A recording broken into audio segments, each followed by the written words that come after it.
กระจายเสียงแห่งประเทศไทยจังหวัดเชียงใหม่ AM 1476 กิโลเฮิรตซ์สถานีวิทยุภาคภาษาชาติพันธุ์แห่งเดียวในประเทศไทยที่มีความทันสมัยเชื่อถือได้สร้างอัตลักษณ์กลุ่มชาติพันธุ์สู่สากล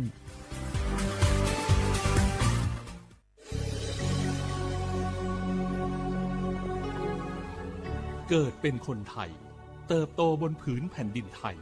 จงภูมิใจในความเป็นไทยชาติไทยเรานั้นนับเป็นชาติที่มีความเป็นมาเก่าแก่ยาวนานเรามีภาษาวัฒนธรรมและมีสิ่งต่างๆที่เป็นเอกลักษณ์ให้เราได้ภาคภูมิใจในความเป็นคนไทยเราควรเห็นคุณค่าและมีความรักชาติหวงแหนแผ่นดินอันเป็นมรดกของบรรพชน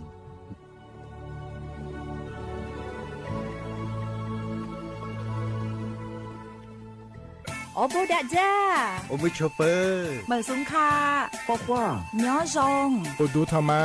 สถานีวิทยุภาษาชาติพันธุ์แห่งเดียวในประเทศไทยทันสมัยเชื่อถือได้แล้วพบกันที่สวทเชียงใหม่ AM 1476 กิโลเฮิรตซ์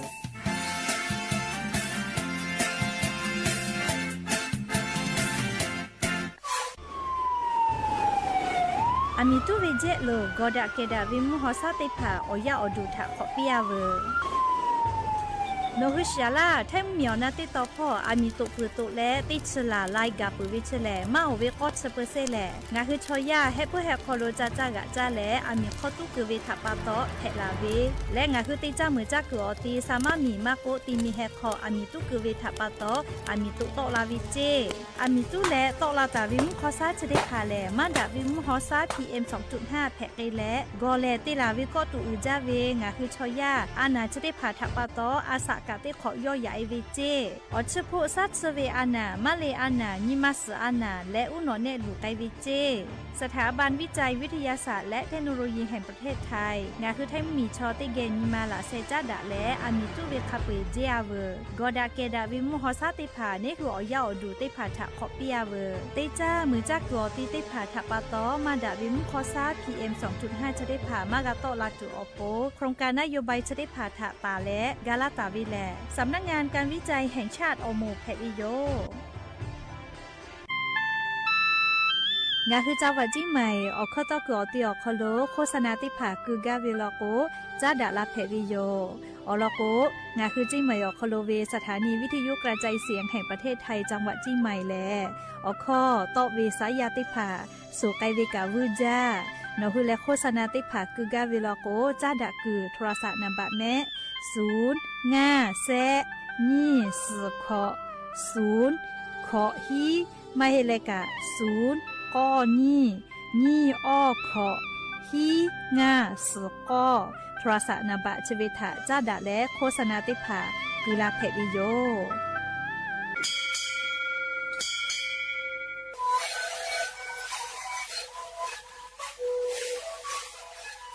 นี่คือหนูคือยาแก้เชื้อดีออกข้าวชิลล์และบุตรเข้าตัวตัวออกทีจังหวัดที่ไหนAM มาบาเต็งที่โอหาสุดที่กิโลเฮิรตซ์เล่นเล่นหลอกเอาพ่อเอายาแก้เชื้อได้หน่อยดูแลได้ชิ้นหน่อยเล่นเผื่อไปเอายาที่หน่อยใช้แต่แล้วก็หน่อยชอบพยายเล่นเล่นและหูคอก็ช่วยดีและงานและหูคอก็ช่วยสมานในข้อโบในดีโย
Cha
อบูดัจจาวิโยอย่าเปิดหาติปอกาดัจจาวิโอเนี่ยยาเชื่อเขาลงอ่ะคือติปอกกะมีละแล้วชูป้าอุปารุเชตาวิโอวิโอเนี่ยละหุยาติภาเกอติแกรายกาอบูดัจจาเขาลงกะพูกะมดะแล้วขอกะเกาะกะดักเชวิทัปตออลอเปิดติกะเลถ้าตาอุยอยาวิโอเขาลงละเซจาแล้วรายกาอบูดัจจาเขาลงหะอยู่ละวิโยแม่หาวิอวิอเนี่ยละหุยาเขาพ่อเชพอรุเชตาเวขาคิเพเชเลเตกาเลทอกาจาแม่ดอแม่ซึแม่กาแม่ฮาเลดอซาเชอเลนาจุดิเจวิอยากานี่คือไทมิงกอคอโลแลมุกูวิอยาฮอเชฮอโมวิอเจ้ายาคอโลเชตาปุวิทัปตออเจ้ายาปีปาวิอคอโลงาคือเตกาเลกาเชซาจอซากาตุออโปอาชุยอโตยอยากาทะคะแดนหาซาดักอิสิแม่ยันนี่แหละจะได้สอเขาโลซึ่งนี่ได้บอกกับมีลาเปยันนี่แหละเสหาปามาจะบอกเขาโลยันยอหาปาสฮีนี่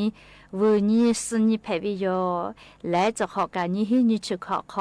ขอหาวิอวิอเนี่ยละหุยาติเผาเตหาเลเลวิอยาฮินาริควายตาแล้วก็นาริทักขกายเตหาเลเลงะคือละหุข้อไรเก่าบุดะจาตอกเชวิโยวิทยุเรดิโอพอ AM ติฮิโออหาสติขอกิโลเฮิรตซ์เตไลพองะคือละหุข้อตอกเชวิโยปุตตาเลนิพอติพอ Facebook Fanpage สวทเชียงใหม่ AM 1476พ่อกาไลฟ์สดติดต่อไกเชียวงาคือราหุยาติภาลุลาและติแกพอนาเลนี่คือราหุชอจิตาโอกาปิดักไอไผวิโยและอย่าเพิ่งหาติปอทอกายูเวลาตาวิออบูจอวิออลอติภาไลรอยูเวลาตาวิโยออคือปืตาแล้วออเลมือทักขกายติแกเชียและนี่คือราหุชอจิตาโอกาปิดักไอสิแม่หาวิอวิอเนี่ยราหุยาติภาจะได้สอคอโลกางาคือไทมิงกอคอโลไลพอทอกาอเจ้ายาปีปาวิโยติกาติติลาโกเอมูฮามูเยโลลาติกาติติลาโกเอวาสจิลาวิเจเลขะพ่อกับพ่อเลมูฮามูยิโลเลวาสติพาทามูยิลาแล้วก็ฮอตจะฮอโมวิอซาเลอาจจะเคลาวิโยอยากคาทอกามุยก็เปื้อละก็แลเลเตปอมุชาก็แลกวิโยเลอเจ้ายาวเหนียวหาติพาทอกาเตขออาเกเตขอปีปาไกเชวิโยเลขก็งาคือเตกาลิลิกาอาสาติเชวิอยาวคโลเจ้ายากาเสกมีกาตัวอโปมุมีพ่อวิสาตาติพาทอกาคาเดพอหาอยู่และเชซาจอซาปุตู อาชิยอตัวยอยากาทักกะคเดนหาซาดักอิสิแม่หาวิอวิอเนี่ยละหุยาติเผายันจุยวิอยาเลยยายยันเนติผาเกียวกะลุยอานาตาเลกาลีซิฟิลิกอานาก็เวลีติเกซเลมาฟาวิทัปตอเป็นดาลาวิอานาชริผายายยันเนติผาเกียวกะเทเป็นดามากิเชวิโลจิแม่อาสาติชงะขอตาเลนิชอขอคอโลวิติหมูอคอโลเลยยายยันเนติผาลุยอานาสกอเป็นดาตาลาวิเลลีเซฮิโกฮากากาวิเจปุลาเวงะขอวิอยาชอคอโลและลีซิฟิริอานาเลน้องนายอานาก็วิชกายายติผาเกียวเป็นดาวิมาวิจิแม่โอมือกากาวิโลแม่เชเลลียายยันเนติผาหาดาวิอคอโลลีติเกซแล้วมาฟาวิเลทุงยาอนามัยติผามากคือมาฝาวิทัปตอติเกซเลติดาวิทัปตอเป็นดาลาวิลุยอานาตาเลซิฟิลิอานาน้องนายอานาจะได้ผาเลยยายยันไหนติผาเกียวกัติเป็นดากิมากิเชวิโลเจเลดอหาดอคิตุจอวิโยจะบุยากุกะเลยกาหายละก็หายจ้าวิเมลีอปอยขอกะมันนาวินาเรียกก็งาคืออปอยเพวิเลยยามานาละกะเลยยาป่ายามีดาลาตัวอโปงะคืออปออิติผาจุจาแลมาปืกามาและลียัตถะคเดกัญหาซาวิโยแมหาวิอวิอเนี่ยละหุยาติผาจะขอป้าจุยจอปามูหอซาพอฉันนี่แต่นี่พอโยคือซาตาปิกาลาเวแลจะขอป้าชอมุชัดเสลหอจากตุโยเจกุมาเตขอเลเลียแกกะก็ฮอตุโยเจฮอวิอซาชอเลอาลาเคออชนี่ตาเลออชเซองศาขกายตากาโกเวลอเฮก็มุชัดเสดาเลฮอจาวิชกาโรฮิสโตรโกเวอานาเลมุชัดเสเลฮอเลมานอมาเทมุยเลปาสเวติผาเพลาโกวิโยเฮก็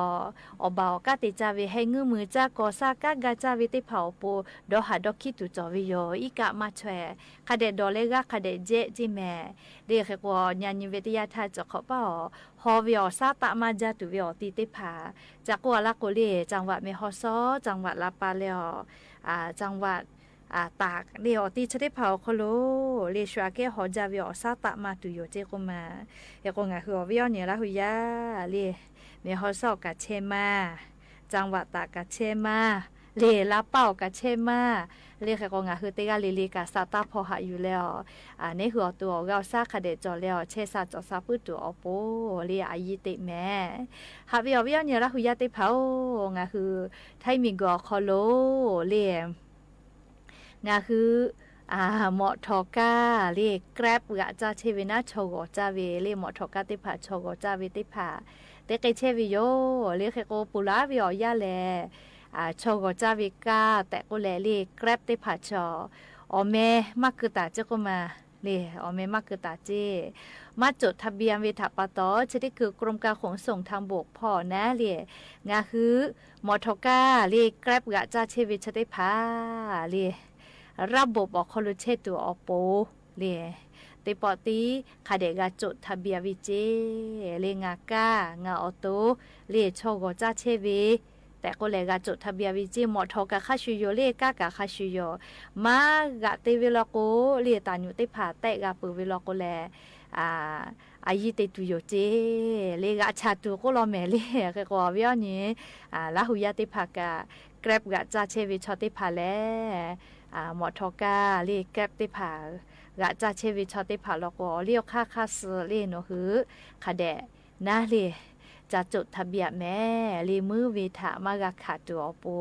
นาลีหมอทอกากะจะเชวิแกร็บติพาการะบบอคอโลคาเดจดทะเบียนแม่แต่ก็แลวิอนี้ละหุยาติพัทธาอลอซาตาจิริภากะอยู่เวลาแลจะเคชลากาลาวิโยแม่หาวิอเนี่ยละหุยาติพา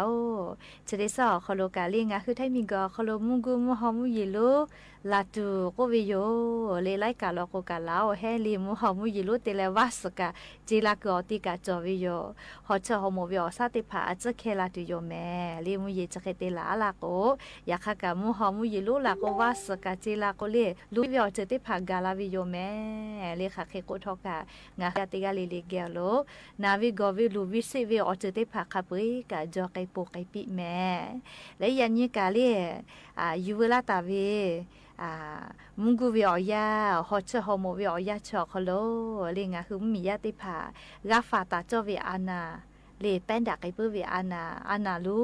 ออานาจอวิจิแม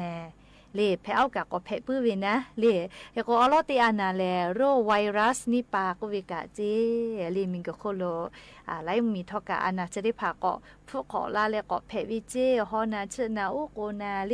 ติผาพาลโกจามากาดอมากาจุสจูวิแพ้วิจิแมเลหรือเลกะอุนอเนติผาลุยวิเจก็มาเลไวรัสนี่ปาชกาเฮก็อานาเชเลเลปูนักโกอิชมาชทะจาลาเลชอยาเกียวจาทะจาก็ติเปลาวิเจเฮก็งาหือเลอิชมาชติผาเฮเปเฮคอโลตุนุตุซะจ้าวิอให้จอวิลก็ตาอยู่จ้าแม่เรียกก็จ้าก็พาอิชมาชติผาค่ะเดชจ้าจิเลไวรัสนี่ปาอานาทะฟากาตุอโปปุตะเลอานาญานาติอานาลูลก็เลโรฟีดาบวานอนก็เวหมอทะติเลชอยะเปลาเวชกะลิอสุตอเบเวอานาโยติตุติเลเลหมอทะติเลชอยะเปลาเวอคโลติปอชอยะชอยะก็แป้นดักไอปื้อวิเจยะก็นาวิชอเบกุตอวิชอติเผาปอตาเชก็นาเลยะก็ฮอกขายามีติเกซเวไมกะมเผตาคือกือแลเลจากเก้าตูจาซตูเวติผาลอกกะคาเดฟาเจเลอานาชติภากะติเกซแลเบกุควากติผาทะดอดะงอดะวิทะปะตอเปลาวิเจเพื่อเลยอานาลูเซอานาติอานาลโกลิจืเยลูอานาจิเมลิชกาฮอนาเชนาอุโกนาขอนาจืเวเลเชเลลิงาฮือซากวปุดะจืปุดะวิทัปตอเปลาวิแม่ชอเปนดะปื้อวิโยเลเฮกอจิติคือแลเลจืเยลูอานาทาฟาตุเวนาชวาสิอปุมาทาฟาตุเวเลออยาฟากาวิแม่เลนาชวาสิติภาคาเดจุฟาเลอตุทะคาเดหาซาเลนากัดอนามัยติภาคาเดกุฟาเจและอเลมืออานาลูออานาติอานาลโกโรหูดับก็เวเลนะปมากะปุยเวอานาเลวาสาสับจะปืออวิเกียวติเลชอยาเกียวเปลาเวเลจาวิดอเวติเลเปลาเวแม่นะปมากะเวฮอนาเชนานะปปอุโกนาเลอเลมือก็สลาวิโยเลเพลาคือเลวาสาจะปืออวิอจะเจเววาสติผาเจฝากไอตัวเวอคาเลคาเดติเมเลจ้าจิเมเลจะกะเลมุงกูเวอยาเชอคโลชก็จ้าเลยแป้นดักไอปื้อเวอานาลูออานาเลงาคือกาฟาตาจอเวเลติผักะยูเวลาเลงาคือราหุยาติผัทะสติปิลาวิโยแม่จ้าเลยกาเลโรคไข้หูดับเวเลนะปอมากะปุ้ยเวอานาเลจะขอป้านาวิชออชกกะเกาจิก็มางาคือไทมีกอคโลเลนี่ชื่อฮีจังหวัดอคโลมอวิจิแมเลชอกะเซกะโซก็เวลอเวียเนี่ยละหุยาติเผาอันน่ะชะกะโลจักว่าละก็ว่าสะปื้อวิอจะเจเกวลาเวก็มาแล้วก็คาเดติเมเลยจ้าเลใครต่อตาชื่อนะเลใครต่อตาชื่อเลคาเดติเมเลยจ้าแม่เลว่าสาติภากะก็ปุตตะเลกะเลฮอจัดจะวิอคโลพื้เมนิเกวกะพื้หูเวอานาเลแป้ลูลาโลเจก็มาเลพื้เมนทัติเวลาเลชอยาแป้ลาเวอานาแม่เรียกก็งาคือหะจาเวตุนุตุสะเอติภากะพื้หูเวอานามากะเพตัวโปนะชวะสิติภากะเดจุฝาปิเจจะขอป้างาคือไทมิงกอคโลพื้หูเวอานาเพเลชอเซเวเลคับเปยาเก่าเจ้าก็มาจะขอเป่าปุระทาตีหาปาลก็ตีไงตีเลยยาคาจะตีหาเป่าคนตีกาก็สเลยยาเก่าจีแม่ผู้กูเวียอานาเพลชอเซเวียยาเก่าเจยก็วิญญาณละหุยาตีกาเลยทอกานะเลยผู้ไม่มีหัววิลโกนัชติวาสิติภาคเดจุฝาปีเล่แค่แต่แรงคือผู้ไม่เนี่ยตาหลีแม่เล่ฮอจัดจะวิทับต่อชอเจติเล่ชอเจติบุผู้วิมาเฮผู้ไม่เนี่ยกันยิมาซาลอแม่ฉีลากะฉีลาวิแม่เล่แล้วก็ผู้ฉีลาวิทยาธาติดเชมาเฮดอเลแค่ตาติบา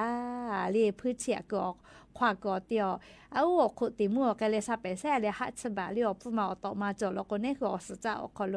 ฮัมากาเกกาตัวปูไม่กับเปะตัวปูนะเลยฮัตสบาจีเคเตียเลยมองเกี่ยวกันเลยนัทสวัสดิภาฮักกาจันจูเอวิโย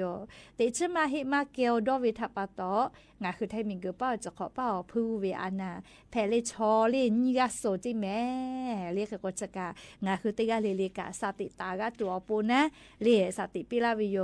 ผู้ แม่นีแม่ตัวสเลตาจานากูตาจาติกูแม่เลเลียดอกอมุจาเจวานาปกุลิจะใส่แม่ตุเจวกูเลเพื่อแม่นีมาสาธาเจ้าไอ้ลอกนาเลฉิลาเวเลก็ยาปายามีติผาถักกะเดนี่แหละมาปีแม่เลชกาอยู่เวลาแลเลไงหัวเวียวเนี่ยละหุยาติผาถะสติปิลาวิโยแม่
หาเวียวเนี่ยละหุยาติเผา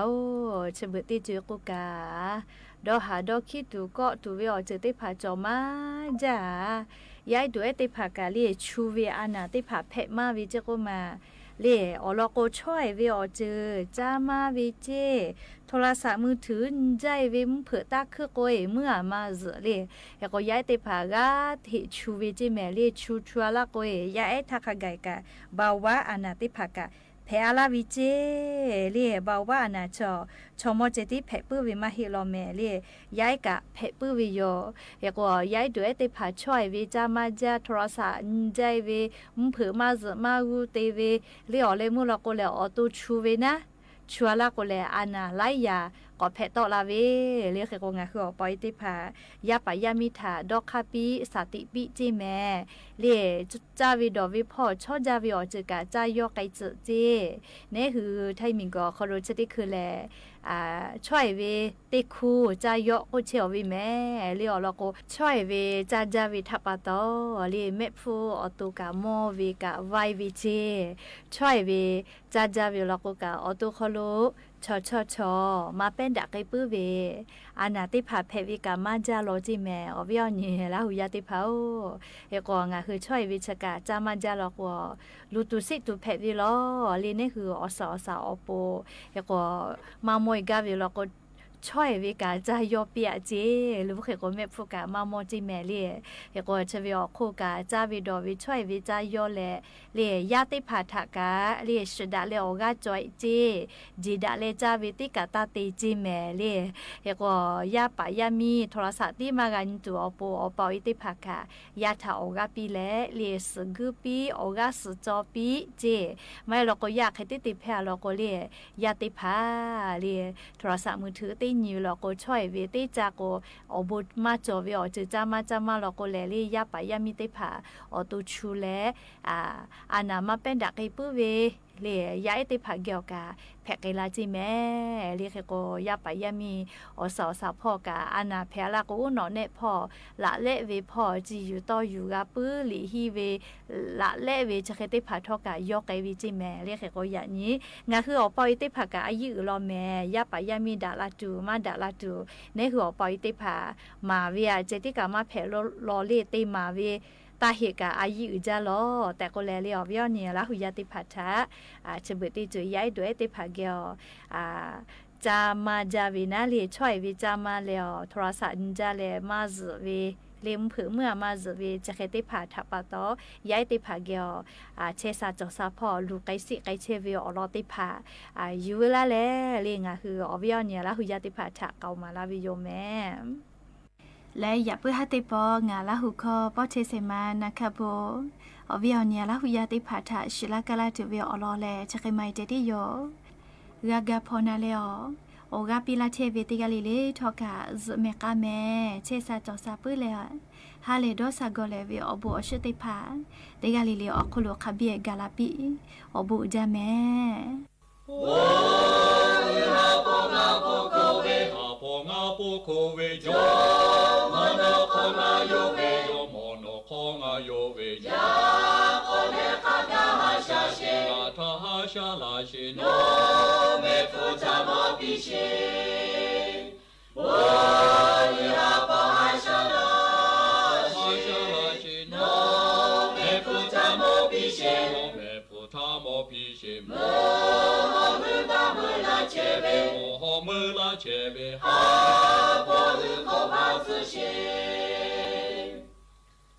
โอมาลือปะโคฮาชาลาลือปะโคฮาชาลาโมนิเกบาทาคากาโมนิเกบาทาคากากาปะทาคากาฮาชาเชกาทาฮาชาลาเชมิกุจาบาทาจูเบโมลิฮาปะฮาชาลา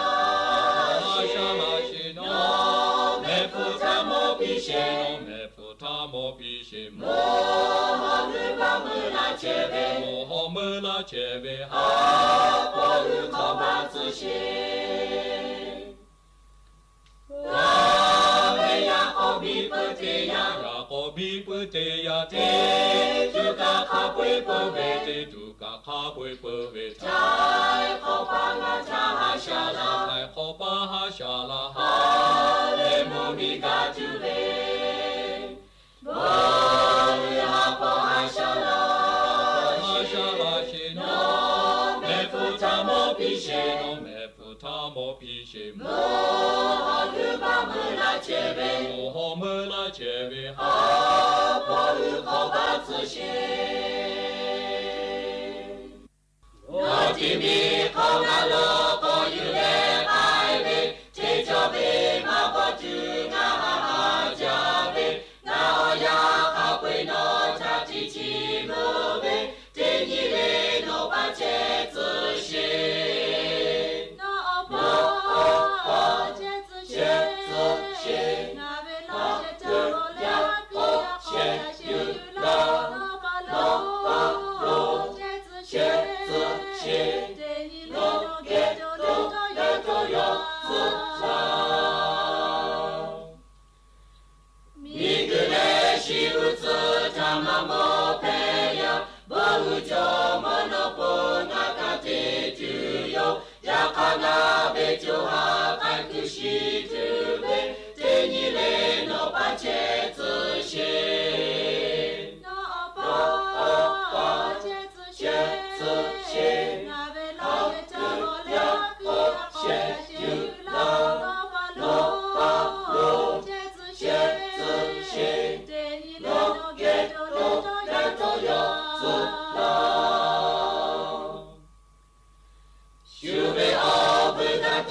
juga jagalah yo ya oleh agama ojo peju jo aje kulo jo mocha chibuwe tenile no pache zixie na opa pache zixie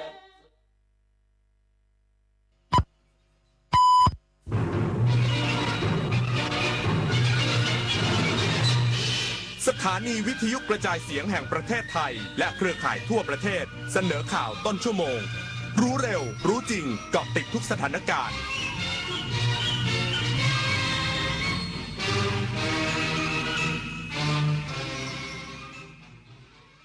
รับฟังข่าวต้นชั่วโมง 21 นาฬิกากับอานนท์ นันตะสุคนครับกระทรวงคมนาคมเปิดเผยผลกระทบจากสถานการณ์ตะวันออกกลางเที่ยวบินยกเลิกและล่าช้ากว่า584เที่ยวอีกสักครู่กลับมาติดตามรายละเอียดครับ วัฒนธรรมไทยคือพลังที่เชื่อมอาเซียนจากรอยยิ้มอาหารดนตรีและประเพณีสู่การเรียนรู้แบ่งปันและเติบโตไปด้วยกันการท่องเที่ยวสร้างมิตรภาพศิลปะเชื่อมความเข้าใจและความหลากหลายคือหัวใจของภูมิภาคนี่คืออัตลักษณ์ร่วมที่ทำให้ไทยและอาเซียนก้าวไปข้างหน้าอย่างยั่งยืนอาเซียนสังคมเดียวกันก้าวไปด้วยกันหากทะเลพูดได้เขาคงไม่อยากได้ขยะหากสัตว์ป่าพูดได้เขาคงอยากอยู่อย่างปลอดภัยพื้นที่ป่าคือบ้านของสัตว์ป่าทะเลคือบ้านของปลาและหมู่สัตว์ทะเลโลกใบนี้ไม่ได้มีไว้ให้ใครคนใดคนหนึ่งแต่มีไว้ให้ทุกคนอยู่ร่วมกันไม่ทำร้ายไม่เบียดเบียนแล้วโลกก็จะดูแลเรากลับเช่นกันเพื่อให้เด็กอย่างพวกผมได้โตไปกับโลกที่ยังอุดมสมบูรณ์และธรรมชาติที่สวยงามนะครับแจ้งเตือนจากธนาคารบัญชีคุณมีความเสี่ยงกรุณากดลิงก์ยืนยันด่วนระวังข้อความแจ้งเตือนจากธนาคารบอกว่าบัญชีมีความเสี่ยงถูกอายัดหรือบอกว่าคุณได้รับรางวัลอย่าเพิ่งคลิกนี่อาจเป็นฟิชชิ่งกลโกงออนไลน์หลอกให้กดลิงก์หลอกเอารหัสผ่านและเงินในบัญชีธนาคารจะไม่ขอรหัสผ่านไม่ขอข้อมูลส่วนตัวทางลิงก์จำให้ขึ้นใจรู้ทันฟิชชิ่งคิดก่อนคลิกตรวจสอบก่อนโอนจากเส้นได้สู่ผืนผ้าจากภูมิปัญญาท้องถิ่นสู่มรดกแห่งแผ่นดินสมเด็จพระนางเจ้าสิริกิติ์พระบรมราชินีนาถพระบรมราชชนนีพันปีหลวงพระมารดาแห่งผ้าไทยทรงส่งเสริมสร้างอาชีพและยกระดับผ้าไทยสู่เวทีโลกผ้าไทยจึงไม่ใช่แค่ความงดงามแต่คือความภูมิใจของคนไทยร่วมสวมใส่ผ้าไทยเติมเสน่ห์ความเป็นไทยให้คงอยู่ตลอดไปกระทรวงคมนาคมเปิดเผยผลกระทบจากสถานการณ์ตะวันออกกลางเที่ยวบินยกเลิกและล่าช้ากว่า584เที่ยววางมาตรการคุมค่าโดยสารติดตามการขนส่งทุกระบบเพื่อลดผลกระทบประชาชนนายจิระโรจน์ สกุลรัตน์ผู้อำนวยการสำนักงานนโยบายและแผนการขนส่งและจราจรเปิดเผยผ่านศูนย์แถลงข่าวร่วมสถานการณ์ฉุกเฉินในตะวันออกกลางที่ทำเนียบรัฐบาลถึงผลกระทบต่อการบินและการขนส่งจากสถานการณ์ในตะวันออกกลางว่ากระทรวงคมนาคมจัดตั้งศูนย์ติดตามสถานการณ์หรือวอร์รูมเพื่อติดตามสถานการณ์ขนส่งทั้งทางบกทางอากาศทางน้ำและทางรางอย่างใกล้ชิดโดยเน้นกำกับดูแลใน3มิติคือการรักษาคุณภาพการให้บริการค่าโดยสารที่เป็นธรรมและความพร้อมการให้บริการเพื่อลดผลกระทบต่อประชาชนซึ่งตั้งแต่วันที่28กุมภาพันธ์ถึง7มีนาคมมีเที่ยวบินยกเลิกและล่าช้ารวม584เที่ยวบินกระทบผู้โดยสาร 78,564 คนโดยกำชับให้หน่วยงานที่เกี่ยวข้องควบคุมค่าโดยสารทางอากาศให้เป็นไปตามกฎหมายและช่วยเหลือผู้โดยสารตกค้างรวมถึงอำนวยความสะดวกในพื้นที่ท่าอากาศยานอย่างเต็มที่ทั้งนี้หากประชาชนได้รับความไม่สะดวกหรือต้องการร้องเรียนเรื่องราคาและการบริการร้องเรียนได้ที่สายด่วนกระทรวงคมนาคมโทร1356หรือสายด่วนกรมการขนส่งทางบกโทร1584ได้ตลอด24ชั่วโมงนิตยาคุณสิมรายงานแรงงานจังหวัดสุรินทร์เยี่ยมให้กำลังใจญาติแรงงานไทยกรณีเสียชีวิตในประเทศอิสราเอลพร้อมให้ข้อแนะนำต่อการดำเนินการต่างๆตามกฎหมายนางวิมุตติยาอาวุธเทวินแรงงานจังหวัดสุรินทร์เปิดเผยว่า จากนโยบายของกระทรวงแรงงานที่สั่งการให้5เสือแรงงานในทุกจังหวัดสื่อสารไปยังครอบครัวญาติพี่น้องของแรงงานไทยให้คลายความวิตกกังวลในเรื่องต่างๆรวมทั้งการมอบหมายของผู้ว่าราชการจังหวัดสุรินทร์ให้ลงพื้นที่พบญาติของแรงงานไทย4คนแล้วนั้นล่าสุดเมื่อวันที่6มีนาคม2569ทีมงานกระทรวงแรงงานจังหวัดสุรินทร์ได้ลงพื้นที่เยี่ยมให้กำลังใจญาติของแรงงานไทยที่เสียชีวิตในประเทศอิสราเอลโดยได้ชี้แจงสิทธิและวิธีการขอรับสิทธิประโยชน์กรณีแรงงานไทยเสียชีวิตในต่างประเทศให้แก่ญาติได้รับทราบพร้อมข้อแนะนำสำหรับผู้ที่จะเดินทางไปทำงานในต่างประเทศขอให้ดำเนินการอย่างถูกต้องตามกฎหมายจึงจะได้รับสิทธิกรณีประสบเหตุต่างๆที่ไม่คาดคิดกฤษดาสุนทรสวทสุรินทร์รายงานสำนักงานพาณิชย์จังหวัดตรังร่วมกับพลังงานจังหวัดตรังลงพื้นที่กำชับสถานีบริการน้ำมันเชื้อเพลิงห้ามฉวยโอกาสปรับขึ้นราคาสินค้าเอาเปรียบผู้บริโภค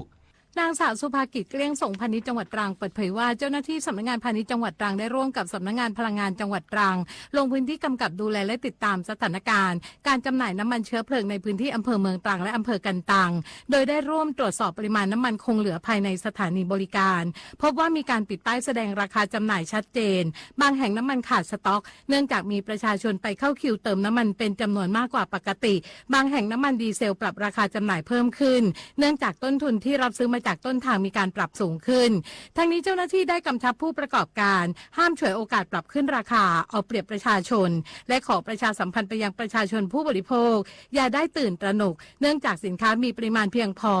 โยยศพรไกรศรีสวทตรังรายงานจบข่าวอานนท์นันตะสุคนอ่านรับฟังข่าวครั้งต่อไปเวลา 22:00 น.ติดตามข่าวที่นำเสนอไปแล้วได้ที่ www.thainews.prd.go.th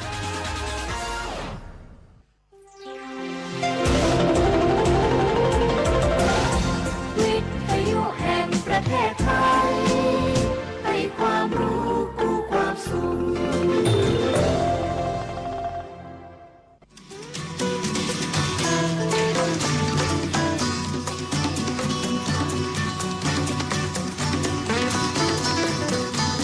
บนเส้นทางของถนนสายนี้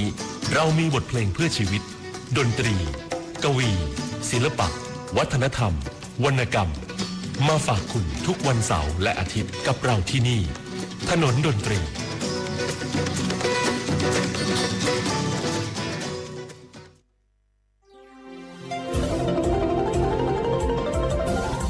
วิทยุแห่งประเทศไทยให้ความรู้กู้ความสุข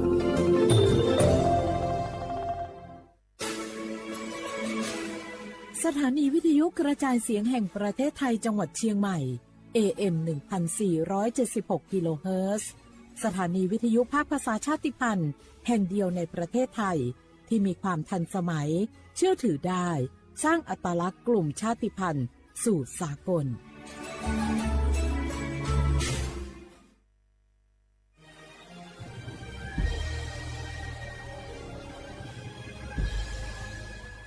เกิดเป็นคนไทยเติบโตบนผืนแผ่นดินไทยจงภูมิใจในความเป็นไทยชาติไทยเรานั้นนับเป็นชาติที่มีความเป็นมาเก่าแก่ยาวนานเรามีภาษาวัฒนธรรมและมีสิ่งต่างๆที่เป็นเอกลักษณ์ให้เราได้ภาคภูมิใจในความเป็นคนไทยเราควรเห็นคุณค่าและมีความรักชาติหวงแหนแผ่นดินอันเป็นมรดกของบรรพชนร่วมภาคภูมิใจในความเป็นไทย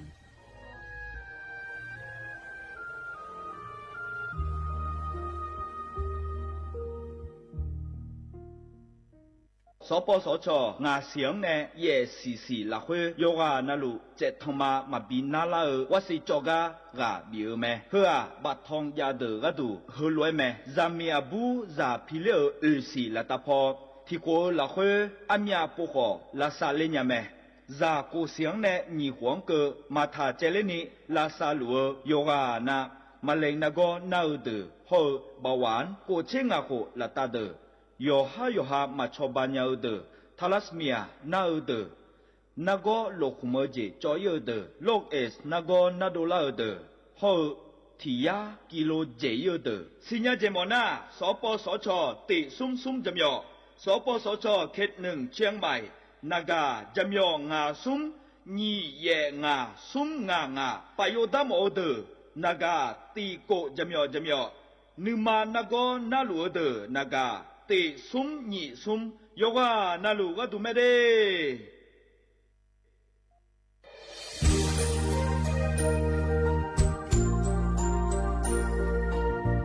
ไอเยี่ยวที่ขอหลวงกัวเนทีมเชียงใหม่และขั้วเธออุหฮาเลกะกอบัชมีจากะกอ PM 2.5 กะกอฮอลดามาเดไอเยี่นี้มีจาโดยโมนะเธอก็ศูนย์อำนวยการและแก้ไขปัญหาไฟป่าหมอกควันและฝุ่นละอองจังหวัดเชียงใหม่ละคือนกาสโบจำยองาซุ้มตีนีเย่จำยอเยียงจางเลยงานไม่เดเจ้ามาเมื่อฮอปาย้อนยุ่มได้จางอาเดเย่เนียวเธอก็พอชอยมีจาอุหาเลฮอนใน PM 2.5 กะกอฮอลดาอากกะมาคาเธอก็แอปพลิเคชันไฟดีและขั้วปาเนออนุมายานะมีจามาบีเคเจเดอันอายามก็ดูนะคนนี้อันตีบาลาติเสียในอันสมเชติบาลางาซีอาคนนี้พังหายาโกช่วยกันนี้อาส่วนมาขาจะบ่อน่าย่อไปยุบบ่อยเจเดเหมือนในสำนักงานประชาสัมพันธ์จังหวัดเชียงใหม่นะที่ฟอลโล่กุมะมือดาลานยานีทีมเชียงใหม่และขั้วเธอที่ฟอลโล่เกิดดามาเดเธอมีเนที่ยิที่โบกาเนือกามาพาย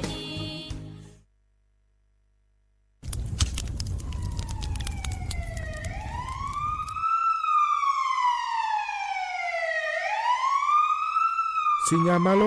อัดเดือไทยมีขอในละตาหอปามีจายโคนาลูเปื้อบ่ชอนที่ยับยุ่มแลก็แงกวยเชฟยุ่มเกนีมีอันนี้นะช่อหาในอาหุมโปยาอุ้งเหลาอย่าเผลอเผลอในอดัวบอเขือในโอเยหุมามีจาเขือมีในอูเฮฮาและ PM 2.5 เธออัดเดือช่อหายายีที่โคยุ่มเลงาเจเดสาปอนาลามาเลเปียลานือมานากอเปียลาในอุดุมอินุมขอเดลางาเจอเดือไทยช่อหายกานาลูกุมะเนมีดาทาเคเดมือละเนสายเหมืออเดือยาอุปาอุมังบีแดญญาภาเธอกะโครงการจัดทำนโยบายการเปลี่ยนแปลงการใช้ประโยชน์ที่ดินเพื่อบริหารจัดการ PM 2.5 และขั้วปาแหนที่ฟอลโลเวอร์กุมะเนเนื้อเหมือเนสำนักงานการวิจัยแห่งชาติพปาแหนจากการงาเด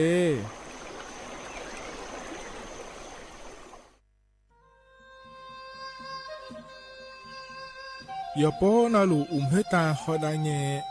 อูเฮฮาเล PM 2.5 เฮมีดาลางาเลสีลางาอาดูมาเนจังเงดเจอปะปะกัวเงเจมีจาเคมีเนเฮดดตอลูชัวยามอดดลาเนมัวฟาเนียมามึงาเดมีเนพิลาขบยานาลาฮอเนสากอพปานากอขอนีเปลายังาอาดูมาโยกานาลูกุมะเนมีจามาเคนีโยฮาเนยับมุนยับเผลอเธอโลไถในเฉเนปุยเกมีจามีกาพี่ฮอเนบอชอมีอาลานีอาบอที่ฟอลโลเขาที่ฟอลโลกุมะเนมีจาตาเคเดเหมือเนโยฮานาลูเวอยู่เหมือนจะซาโดนีจอนยาผาเนื้อเหมือเนสำนักงานประชาสัมพันธ์ที่3กรมประชาสัมพันธ์พปาเนจากกาเงเด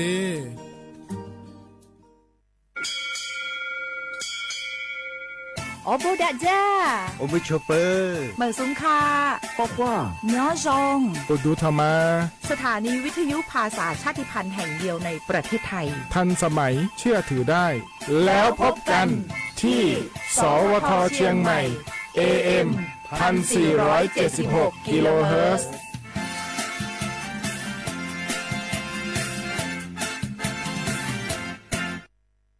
ข้าชอชอแม่นแม่นแม่น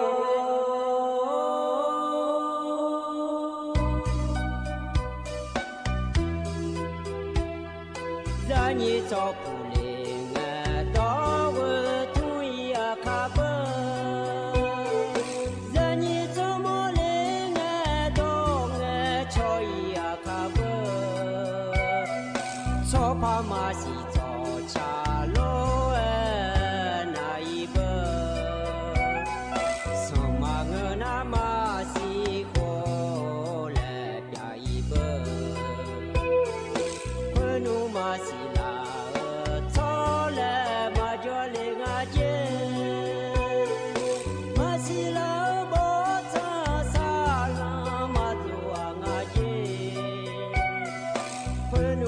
ส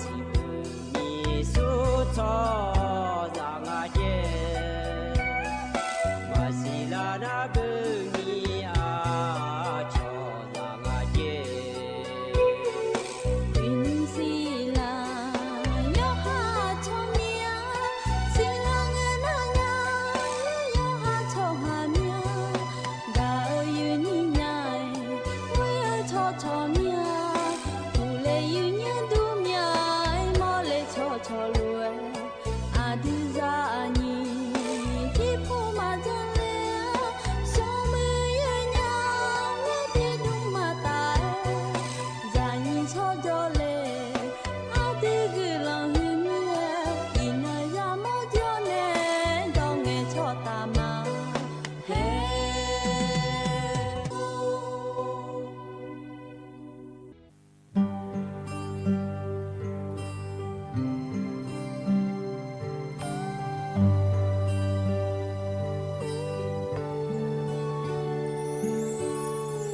起波阿南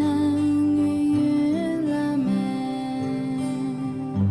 提波阿南女山拉美，提波阿南有的节表莫美，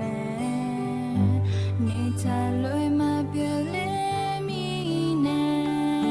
记得就莫美，阿吉来。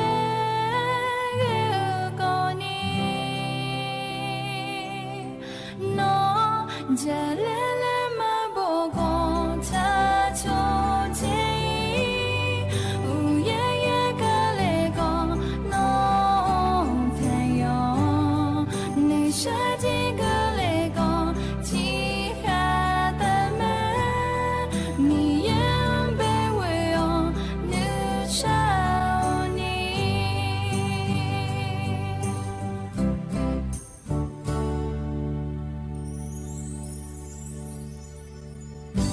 起波阿南月月拉美，起波阿南女山拉美，起波阿南有的节表莫美，你才来嘛别来米呢，记得就莫美，阿吉来。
lo ya nyo do chaga byum ji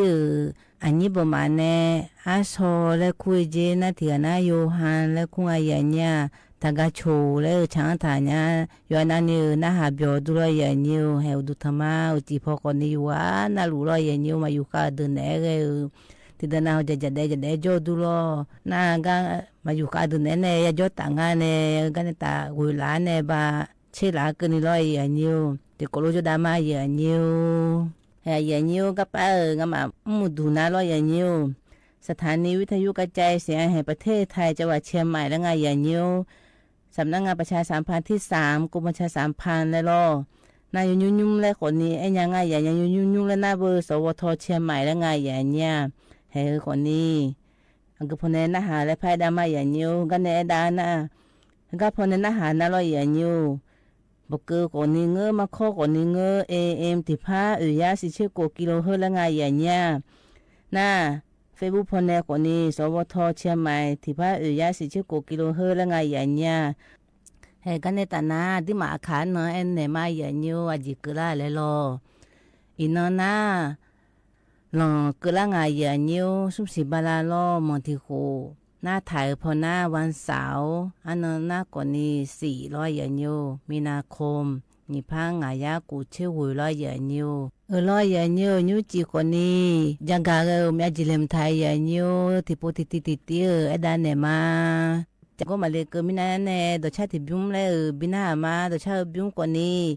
ดอกชาติบิวน่าร้อยอย่างนิ้วมาเจจูญาเจอย่างเนี้ยให้ที่โคโรนาดามาอย่างนิ้ว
lo ya nhớ đó cha bùm dưa mà chế dưa nhà chế ya nhà lẽ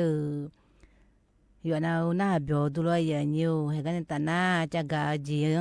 phải đàn này mà ya nhiều gam na lo ya nhiều à đi mà gà bula trong nghe uji nó phi lạpแล้วcũng à đi mà hà hừแล้วcũng à tôi ni mưa bao giờ được ho đó ta po hà hừ mà tu lệ để ya như để mưa bao giờ được na mẹ ni jom si de jo le mẹ nhua bề po đã thưa lo ya nhiều hư còn ni lo ya nhiều hư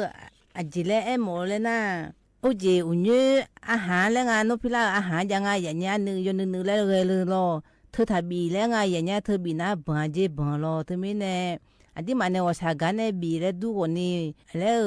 yo bang je le nga ya nhà đi mà còn ni mà mừ mi lo à đi mà nè nghe bì na nghe pha mi nè ayo mà chứ cũng ai phải yo bang le so nga ya nhà thì đó na đi mà nè wa sa ga nè bì ga nè à su nè bì còn ni lo ya nhiều le yo mù gì chẳng mà le dân nữ nga nè tôi còn ni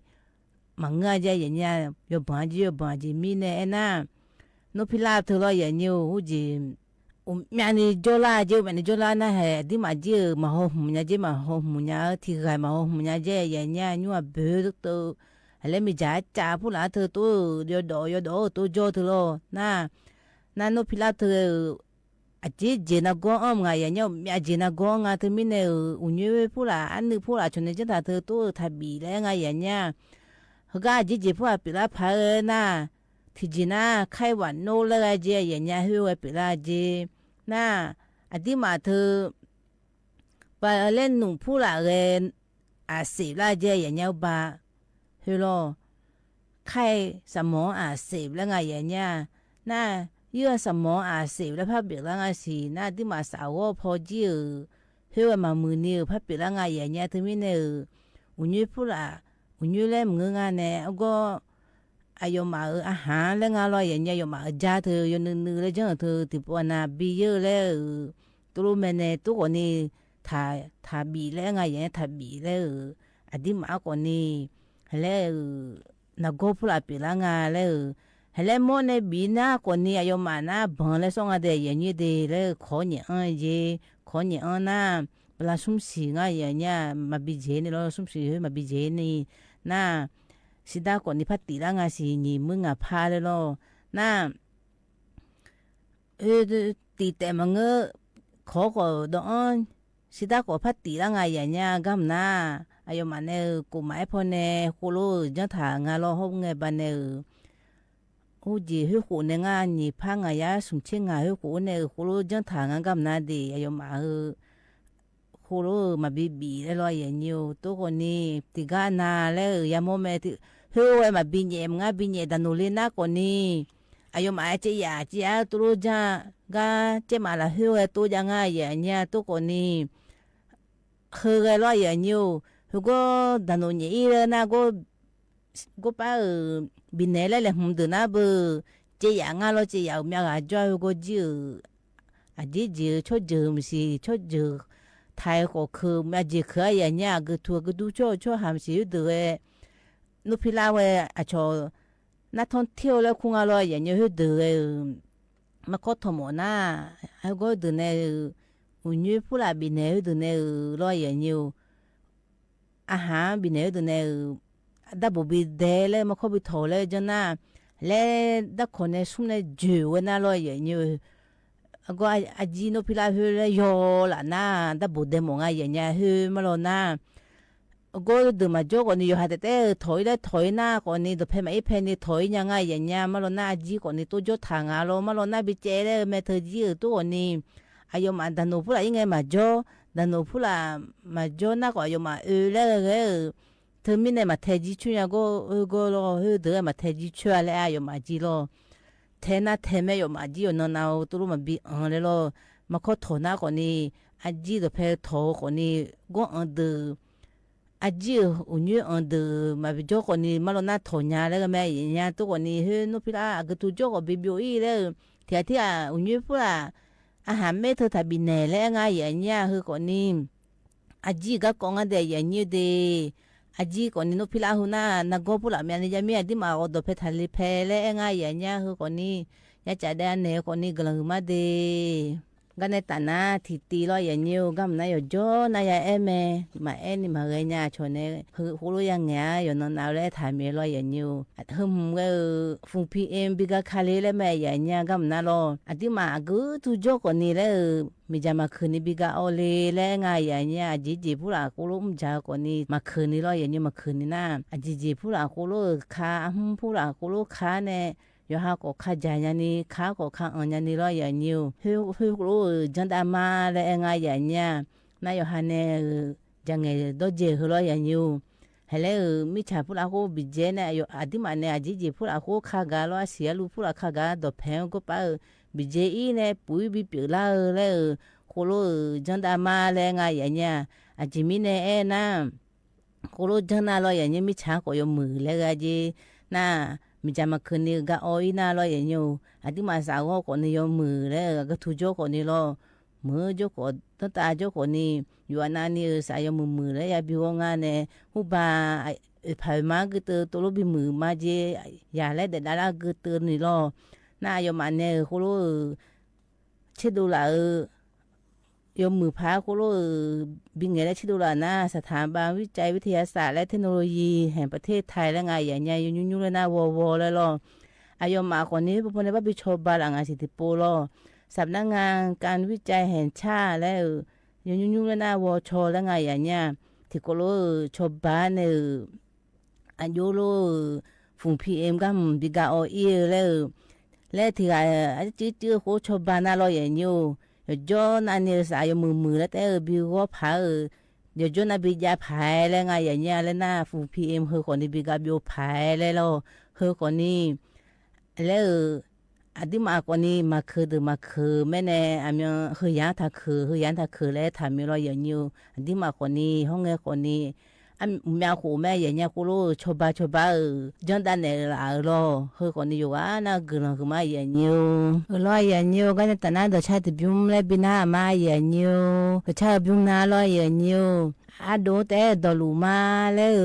ก็ช่างทานะบุมีจูเลยเจอายุชิมน่ารอที่โคโรนาดามาอย่างนี้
เ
lo ai nhiều yo na nhiều na biểu du lo đồ chơi bún dừa à đồ lên nó té đồ lù ma lên em lo ai nhiều cái này ta na cái gì cho nó mi còn đi lấy đồ ớt thì bún lấy bên nào mà ai nhiều đồ ớt bún na lo à đồ mò bố lấy bột thằng ai nha ngã gửi lên na có thằng sao mà đi cái đồ ớt cái con na mà hử mà nhiều cái con ai nha thì có na đã mà ai nhiều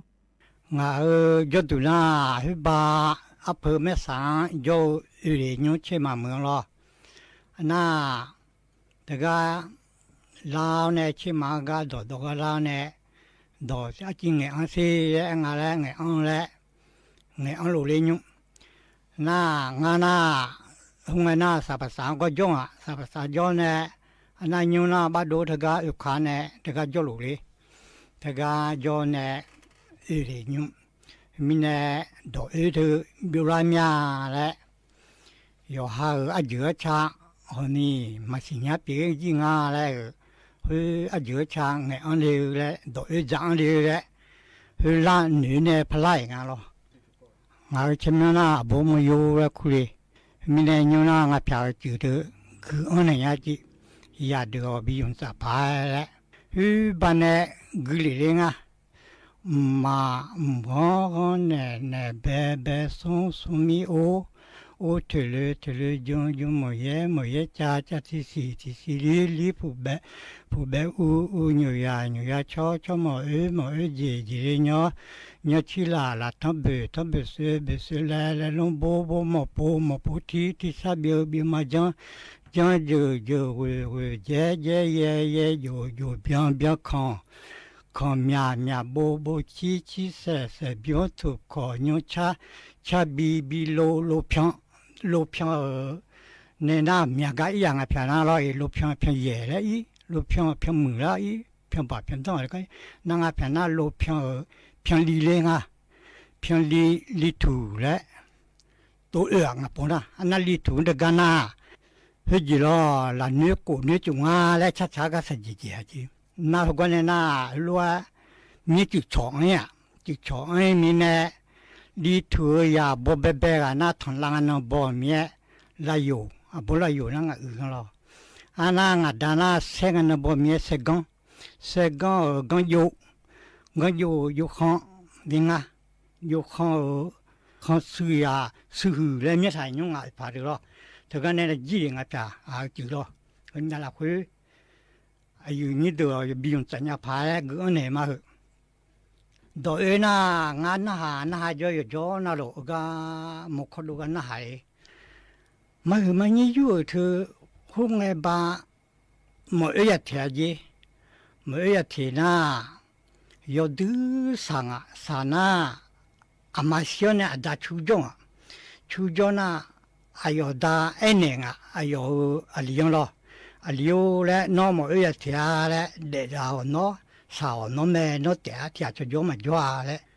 đã liu này sum sọ na rồi bây giờ chú họ sẽ tổ thằng này đi anh này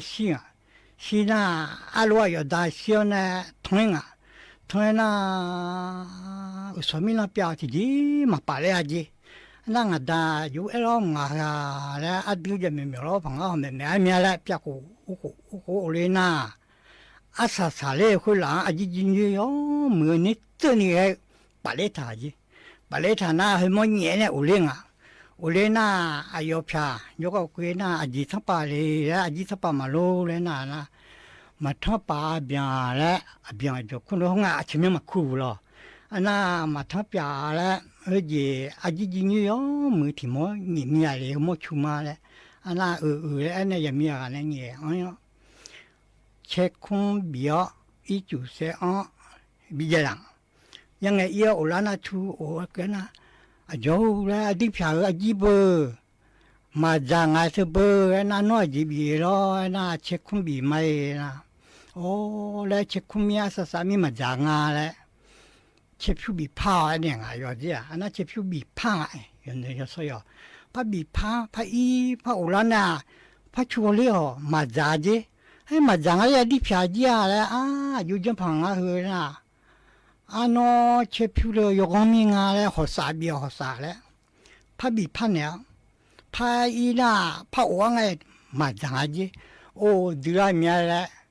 切皮切空我嘛着，切皮我嘛着，好傻逼我嘛着，啊一拍哎嘞还会咋嘞？个车嘞我听不见别那个呀，都撇就子，个车嘞我什么？啊日子听看啦。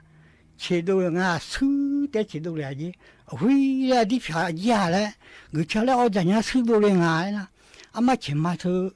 mà chỉ lý vì chế mi chuyện bản này bị giả nha phiêu để bắt chế độ là gì mà cho anh nào nó na chỗ anh đi mà phù cái khai giá bộ ấy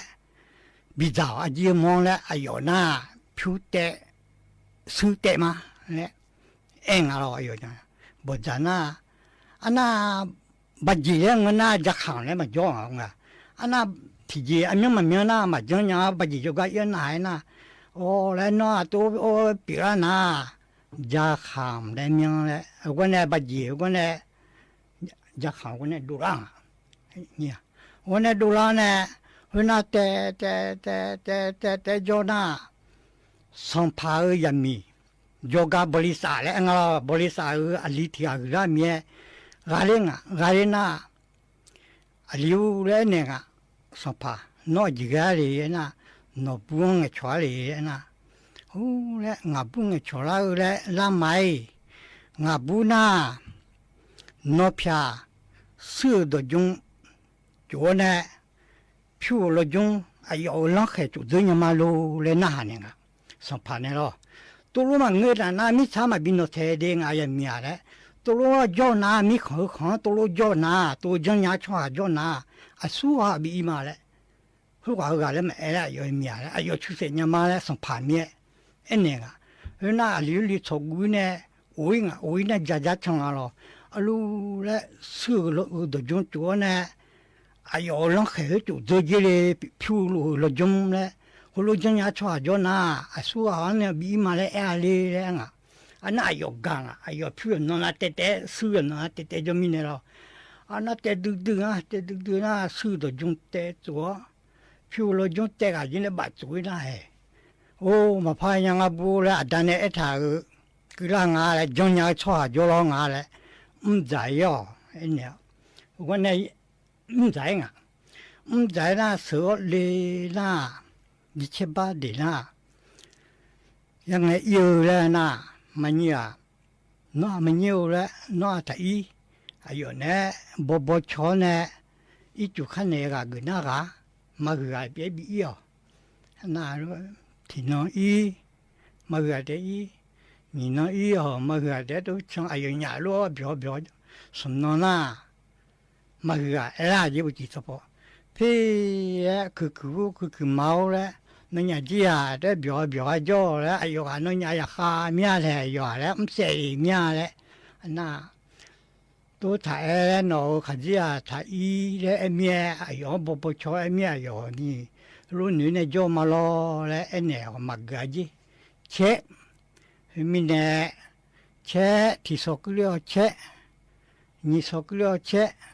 số cái liệu chết na gì mà đồng hết gì na nga ji mà ngơ ra gửi mà lên nó nhà mà gửi mà nhiều thật chế lại họ đi chơi mía yom phải cho nhà mía anh này yo na yo gì à yo gửi mà yo biểu mẹ thế cái na kalau mà lại con ngài aja gì cái lo thằng mẹ kalau thì gì đó nó có yo uế na yo gì chịu uế na không có chịu cái gì có chịu na mà hứa mà nhiều cứ là mà hứa mà nhiều làอยู่จังlà ayom phải đôi mía là khalo không có chú cái này là thì chỉ chẳng niệm đôi nhà là so trong cái là nhìn nó phát cái phát âm gì thì chỉ mà đôi nhà là abu mía khalo mà để bao nhiêu mía phát cái sum nó cái naอยู่จังเลยmà hứa là hôm nay xí mía sum nó bien mía là xí mía na xí mà nói nữa không mà giờ cái mà như bữa chồng chẳng gì chẳng bữa nó không xí để xí ở đi lấy phát để này chịu ở dưới yểm chẳng làm chẳng nhà đấy ô tô na mà hứa chịu na mà như ai chịu chẳng lấy nữ na ที่เคยน่าอยู่นี่ดูมาดูจีที่จีบังงาแล้วไม่ยันนี่สาแล้วน่าอยู่มาคือมันเนี่ยเนี่ยไม่ช่วยเลยเจเนี่ยเขาพอจูเขาพอจูแล้วเนี่ยเจน่าขลุ่ยสิจีน่าวันนี้ดูจีดูน่าแล้วมันนี่บัดแต่งงานจะดูเลยแล้วงานไม่ยากเสียแล้วมันนี่เงินน้อยสิไม่แล้วมันก็จะจอนู่นแล้วมีกาจีมันอยู่นะอาจจะเดี๋ยวมันนี่มากาจีกาไม่อยู่นะมีเนี่ยมันนี่นะข้อเอาภาษามาเดียร์ไม่ช่วยเลยเนี่ยสามีเนี่ยยกงเลยส่วนเนี่ยจีมันนี่ก็เดือดเลยน่ะเขาก็เนี่ยนะอาจีมันเนี่ยโอ้เลี้ยนะอาจีมันอยู่เนี่ยเชื่อมีเนี่ยอาจีเชื่อจะมีกลุ่มมาอีกส่วนพัดจ่าเนี่ยอีกส่วนที่จีมันจ่าเนี่ยอีกส่วนเชี่ยวมาพัดดูเลยผิวมาพัดดูจีพัดดูวันนี้เราพิลาดีเลยมันนี่อยู่เลยมาอยู่งาอยู่น่ามาเชื่อมือดังจ้าแล้วน่าที่จีมาพามาจ้าน่าเชื่อน่ากลุ่มมาละกลุ่มMC อุจิ MC อุศ MC กลุ่มมาอุกาเชียน่ากลุ่มมาเปลี่ยนน่าช่วยสายมีเนี่ยผิวยาวช่วยเงินน่ามันนี่ไม่อยู่เนี่ยผิวมันยาวก้ามันอยู่เนี่ยบ้านเนี่ยมีอยู่ลีเดน่าอยู่มั้ยสัมภาระมีที่มีเนี่ยล่ะสัมภาระมีส่วนอยู่มั้ยบ่ล่ะมีเนี่ยนึกมาอันเบ้วันนี้อย่าโอดะผิวมันยาน่ามาอยู่เนี่ยแล้วยันเหนือแล้วยาดงมีเนี่ยส่วนเนี่ยจีกูจะอุลิมาน่าสัสๆเนี่ยลอยอย่างนี้อยู่อันนั้นเนี่ยน่าหามือดูล้อมาหือมาเนี่ยก็อโดนเนี่ยจังถ้าลอยอย่างนี้เห็นกันเนี่ยตาหน้าไอ้อย่างว่าจีก็ละมีลอยอย่างนี้ก็ยังอันนี้น่าหามาอยู่กันนี่จ่อเดือก่อนนี่อาจจะอยู่กันอยู่ละพะลอยมือพา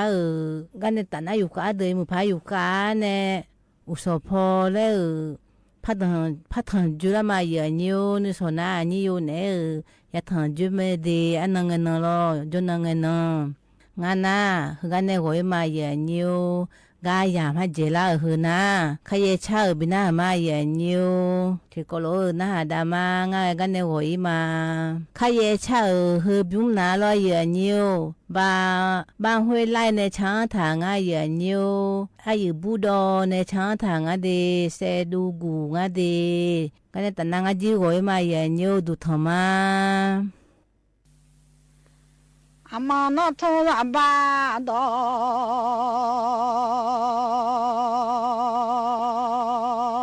ละอามาโนไงละบาลอลโนพลอมาโมมีเทล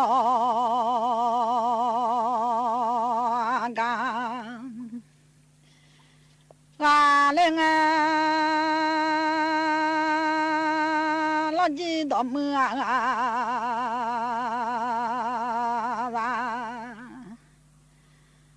ญาณลอจีดอมือลายชอมีโอ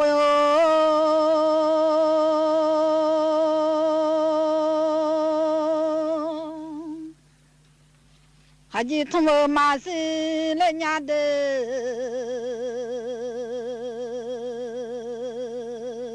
ชดอทมาสิมียาลูเลวบ่มาเลยญาชดอเพซาคันแนมียานอ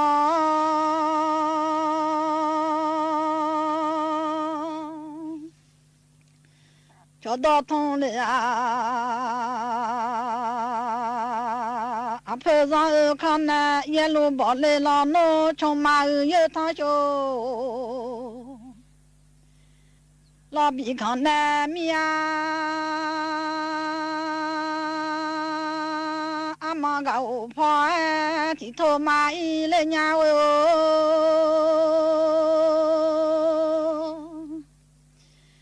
กาตาพอลาซาชิดา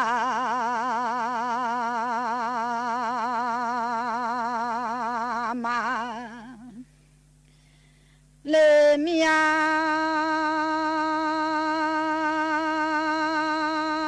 ย呀个去马干了伢喏，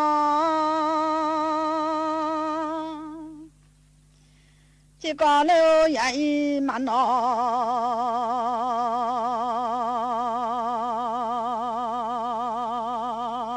嘞，你命ga ô lô lại biểu mà y lên nhà ôi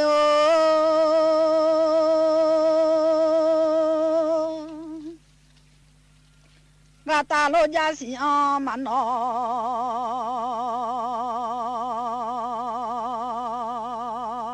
lên nhà nó thùng la ra ba đó la ga lên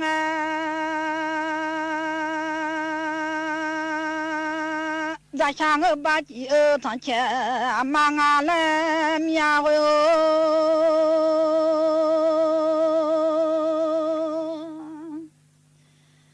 mà sao để mi đúng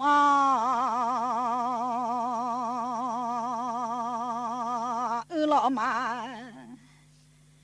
cha lên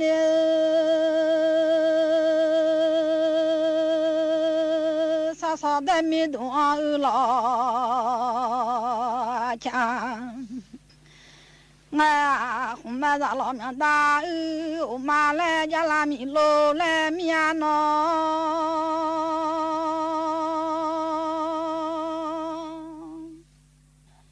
không bao giờ lo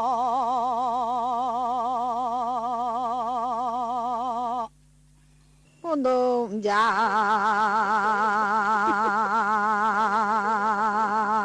nhung sao thì na là gai sao mưa nhung sao chỉ ra lên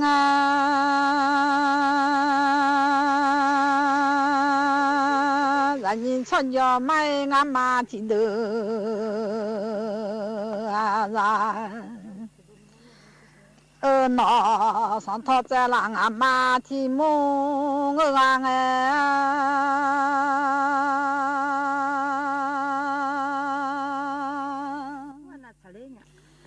à mà xa lô thông lệ de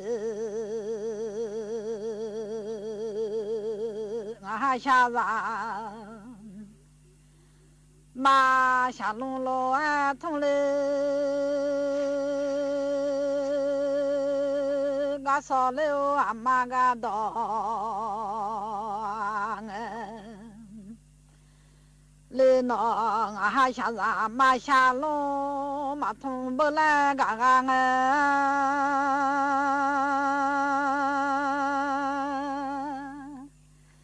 gà so mà nhà la gà đỏ mà bơ la gà nghe lo noa mà gọi xa noa nhưng mà là khuê xa gà liền đê ngà hà xuân này mà mò lên lo nhai ngà hà xa xuân này mà mò mía nó giờ lo nó xuân này mà xì à lê lo mía mi nó ngàn nữ xuân này mà mò lê giang yon nè thăm mò lang đu leo xuân nè mà xì đi nhà là ngà ha yo đu yo nè thông xì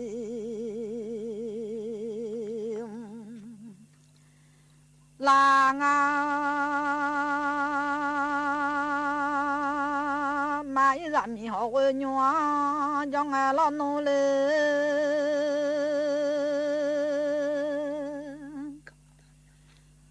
à khá ra nó cho ra nghe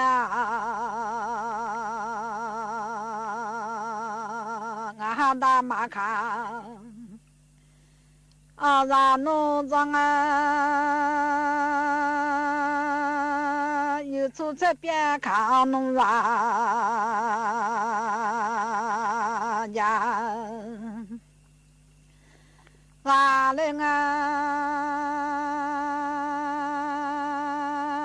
好做嘛一喜欢那个嘛喝了面喝。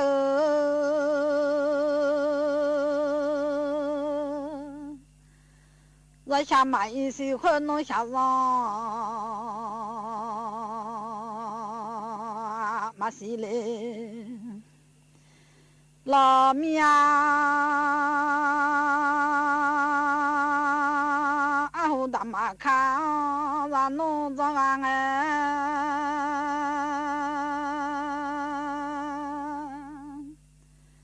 那看这些呀些原家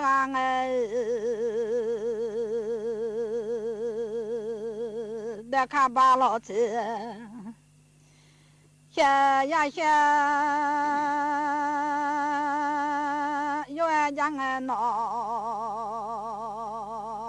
让下你路马拉让马，马下路啊。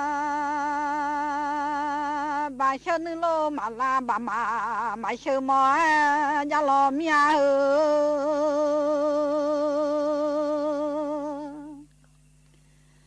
我下女老拉面啊让马路小的呀咪么喏啊，只唱呀唱，老呀老呀，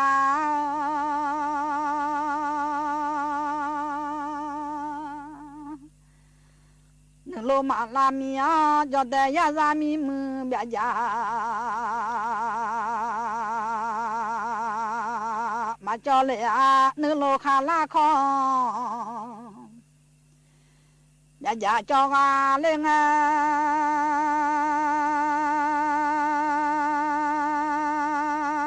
好做喏啊，敲霜都老面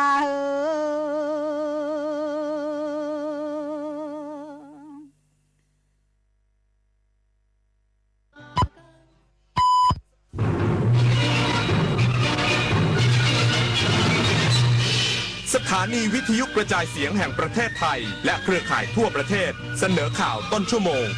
รู้เร็วรู้จริงเกาะติดทุกสถานการณ์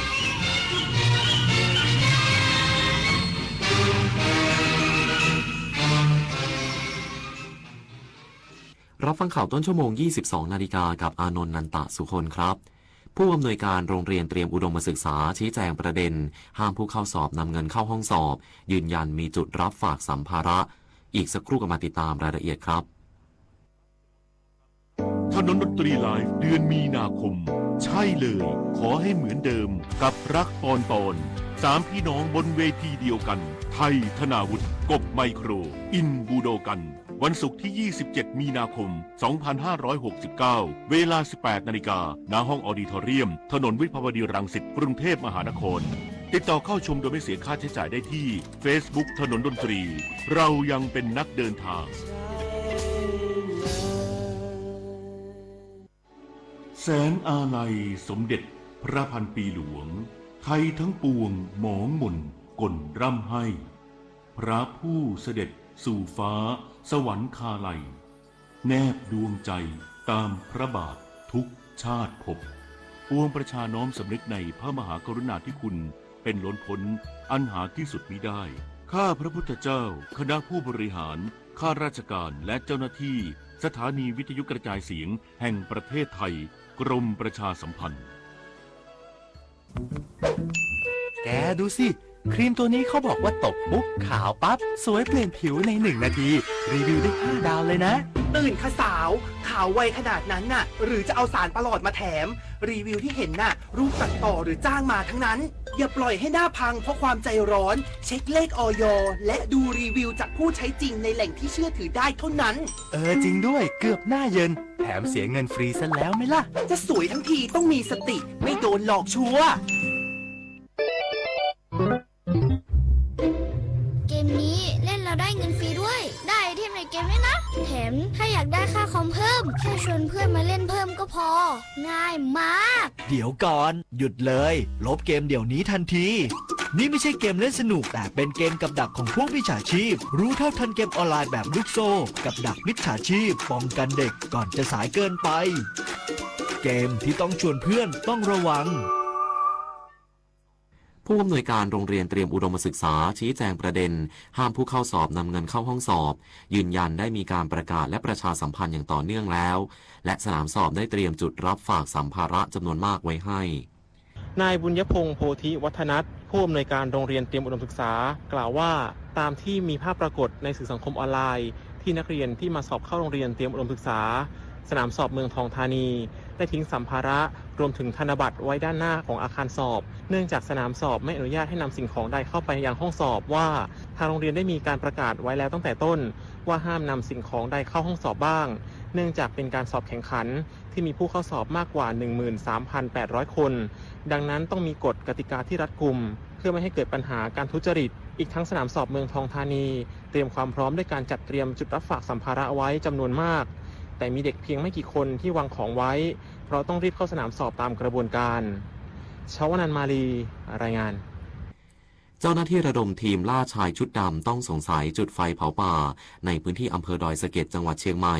หลังโดรนจิตอาสาดับไฟป่าบันทึกภาพได้ขณะลงมือเผานางลักษวรรณพ่วงไม้มิ่งผู้อำนวยการสำนักจัดการทรัพยากรป่าไม้ที่1เชียงใหม่พร้อมด้วยหน่วยงานที่เกี่ยวข้องลงพื้นที่ตรวจสอบกรณีโดรนของทีมจิตอาสาดับไฟป่าภาคประชาชนสามารถบันทึกภาพบุคคลต้องสงสัยไว้ได้เมื่อช่วงบ่ายของวันที่6มีนาคม2569ขณะที่กำลังลงมือจุดไฟเผาป่าในพื้นที่บ้านแม่ดอกแดงหมู่ที่1ตำบลเชิงดอยอำเภอดอยสะเก็ดจังหวัดเชียงใหม่จากข้อมูลที่ได้รับเบื้องต้นพบว่าผู้ต้องสงสัยมีลักษณะคล้ายชายสวมเสื้อสีดำหมวกสีดำกางเกงขายาวเดินอยู่บริเวณแนวไฟที่ถูกเผาไว้ก่อนหน้านี้และบางจุดกำลังลุกไหม้อยู่โดยแนวไฟมีลักษณะเป็นเส้นชัดเจนและลุกลามจากด้านล่างของภูเขาขึ้นไปด้านบนคาดว่าอาจมีการจุดไฟจากพื้นที่ด้านล่างก่อนที่ไฟจะลุกลามขึ้นสู่พื้นที่สูงคมสันต์คำวงทีมข่าวสวทเชียงใหม่รายงานหัวหน้าผู้ตรวจราชการสำนักนายกรัฐมนตรีลงพื้นที่พิษณุโลกติดตามการยกระดับการท่องเที่ยวชุมชน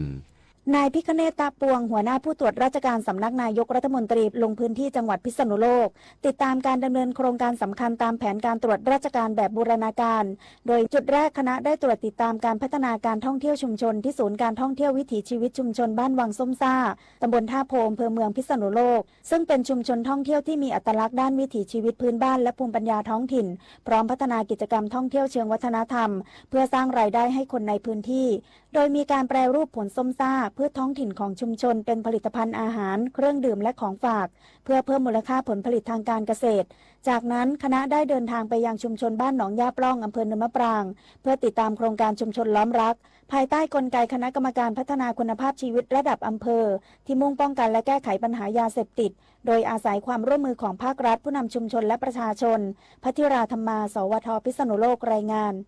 จบข่าวอานนท์ นันตะสุคนอ่านรับฟังข่าวครั้งต่อไปเวลา 23:00 น.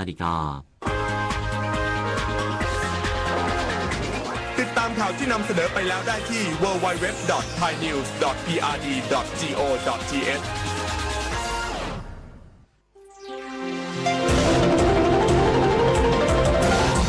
วิทยุแห่งประเทศไทยให้ความรู้กู้ความสุข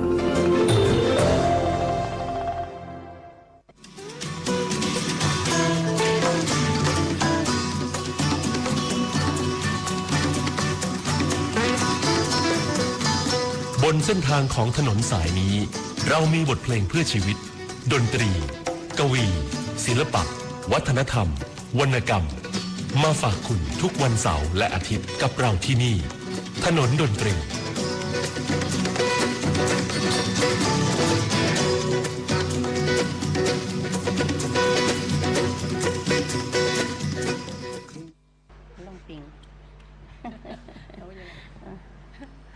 ลงไม่ปิงกับบทเพลงที่คุ้นเคยกันดีนะจ๊ะเป็นเพลงที่คุณชรัญ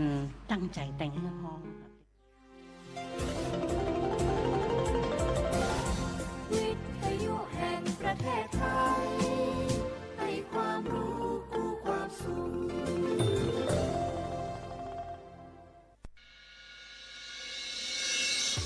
ถานีวิทยุกระจายเสียงแห่งประเทศไทยจังหวัดเชียงใหม่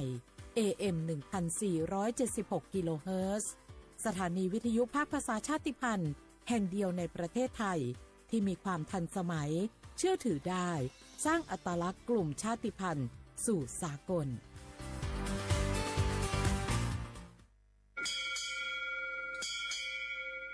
โอโบดะจ้า โอเมชอปเปอร์ เหมือซุงคา บอกว่า ย้อซง อุดูธรรมา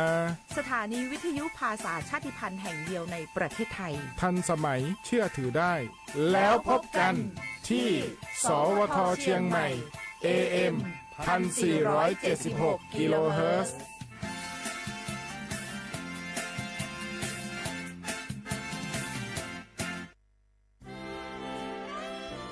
ตลอดประวัติศาสตร์ของชาติไทยพระมหากษัตริย์ไทยทรงเป็นพลังศรัทธาทรงทำนุบำรุงและอุปถัมภ์ศาสนาให้เป็นหลักยึดเหนี่ยวจิตใจของประชาชนเป็นแนวทางในการดำเนินชีวิตด้วยความดีงาม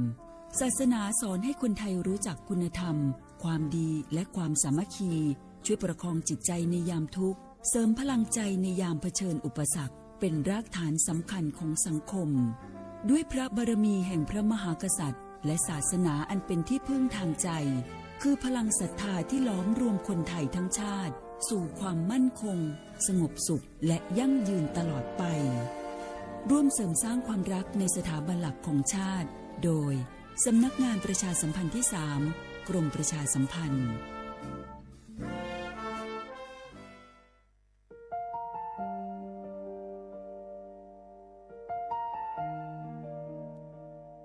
ขอน้อมเกล้าถวายอาลัยสมเด็จพระพันปีหลวงพระแม่แห่งแผ่นดินผู้ทรงเมตตาเหนือเกล้าขอพระองค์เสด็จสู่สวรรคาลัยข้าพระพุทธเจ้าข้าราชการและเจ้าหน้าที่สถานีวิทยุกระจายเสียงแห่งประเทศไทยจังหวัดเชียงใหม่กรมประชาสัมพันธ์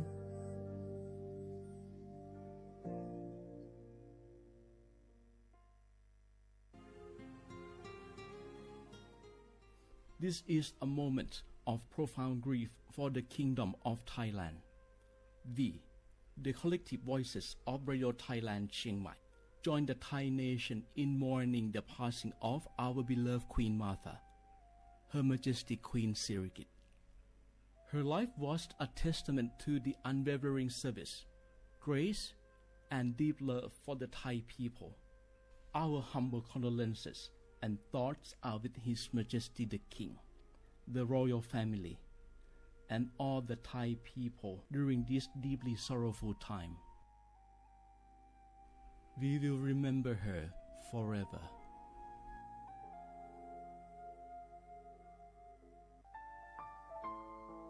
เฮาข้าพี่น้องเจ้าคือไตมีตั้งหม่องเจออันเจ้านางหอคำสมเด็จพระนางเจ้าสิริกิติ์พระบรมราชินีนาถพระบรมราชชนนีพันปีหลวงไล่เข้าสวนหมักหักคำนนเพกว่าย้อนสู้เก่าตึงปันเฮาวิเย็นขวัญเงาเจ้าเฮาขาหอดถึงตีสุคติกัดเย็นเสกำเฮาขาพี่น้องก้นคือไต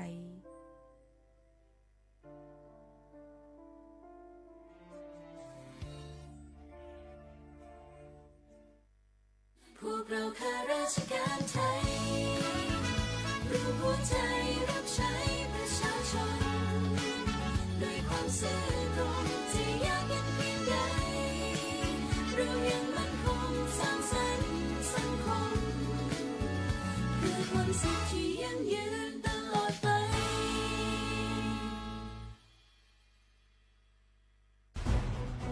ทุกคนเร็วๆทุกคนเก็บของเร็วๆแผ่นดินไหวแล้วแผ่นดินไหว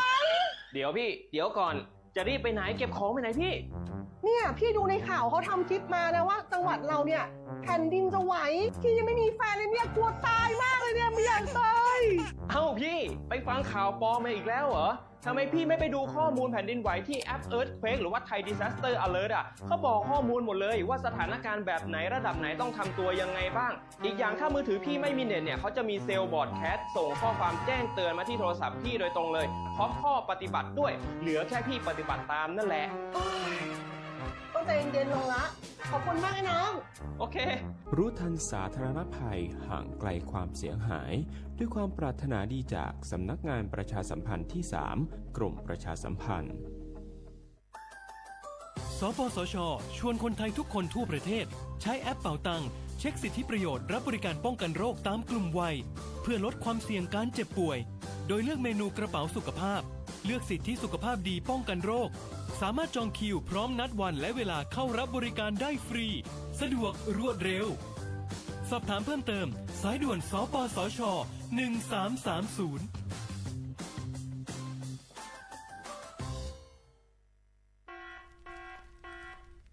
จ่องหู้คาหือป๊อดห่องจึงไทยพบทบยาปัญหาการเผาสูงแห้งเตอร์หรือเส10 ล้านไห้โคปากมัน90%ไผ่ไม่ป่าเถินนั่นลูกตีกัวเนาขาเผาหาตั้งกินตั้งย่ำอย่าในเถินคือและการเผาไว้หรือเสเหตุการณ์ให้การสนอำว่าได้เป็นเพิงต้นเข้ากับอันผูกเลี้ยงตัวสัตว์นั่นในเฮาค่ะเป็นปัญหาเฮ็ดให้เกิดหมอกควันกล้อง PM 2.5 เป็นเพเฮ็ดให้ตุ้มเตอถึงป้ายอยู่ลีเฮาค่ะอักษาเฮาค่ะก็ติปอดตุ้มเตอถึงตั้งเป็นปอดตั้งเป็นแก่นสาตั้งเป็นหัวใจและออกอ๋อลูกไกวไหลในค่ะห้องการป้ายทรายและเทคโนโลยีตั้งเมืองจึงไทยย้อนผิดหมอกให้พ่อแม่พี่น้องเขากึดลือการเผาปันจันล้มแสนเซออันลีตาลูกตาลานเฮาค่ะจอมตอนโครงการวางแผนการเจอตีลินตาเตลดย่อมฝุ่น PM 2.5 เลยตั้งมุมมองไฮรีเสวชสำนักงานวิจัยแห่งชาติ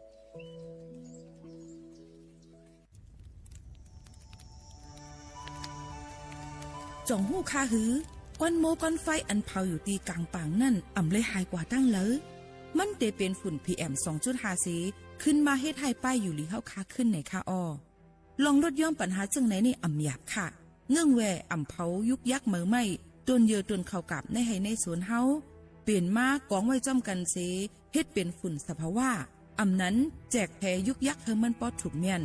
อีกป้าดังโฮมมือกันฟังด้วยไฟไหม้ป่าเถินเฮาคาชุดลีไลผูกต้นไม้น้ำเพิ่มปันปืนตีสีเขียวเฮ็ดเฮาจันล้มเสียนใส่ตาเฮากูก็เลยตั้งมุงมองเฮาลีเสฐานหน้ากอกับสืบปืนเผาตี3กรมประชาสัมพันธ์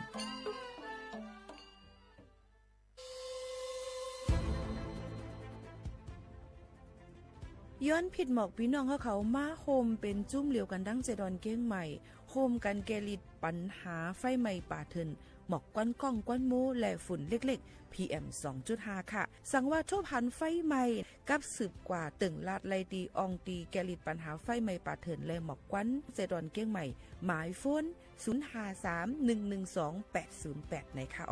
เจดอนเก้งใหม่ค่ะออกปักเปิงหมายมีเฮกังแกลิดปัญหาหมอกควันก้องควันโมและฝุ่นเล็กๆ PM 2.5 เนื้อปืนตีเหลออันอ่ำเลยคว้างเฮาเผาผ่านมาดีแอปพลิเคชันไฟดีห้ามเผากำเร็วในนั้นค่ะอย่าไปเผาล้าอ่ำว่าได้เป็นตีกลางปางอองตีห้ามเผาเกยยุกยักไม่ดอกกูอันในค่ะแต่เอาวันที่1เดือน1อิงเกรด2 เหงปลาย26ต่อถึงวันที่31เดือน5 2 เหงปลาย26ในผู้เหลอเผาเฮ็ดผิดปักเปิงเตญาตัวตามตั้งผิดจำหนังปักเปิงหมายมีกำเหลวในนั้นค่ะเลยตั้งมุมมองไฮลีเซห้องการฐานฐาหน้ากอกับสืบเจดอนเก้งใหม่มาโฮมเป็นจุ้มเหลียวกันดั้งเจดอนเก้งใหม่โฮมกันรักษาสภาวะฟิงตื้นเป็นเฮ็ดให้จันล้มถวยเจออันลีต้องฟ้าเสียนเสออ่ำมีหมอกควันกองควันโม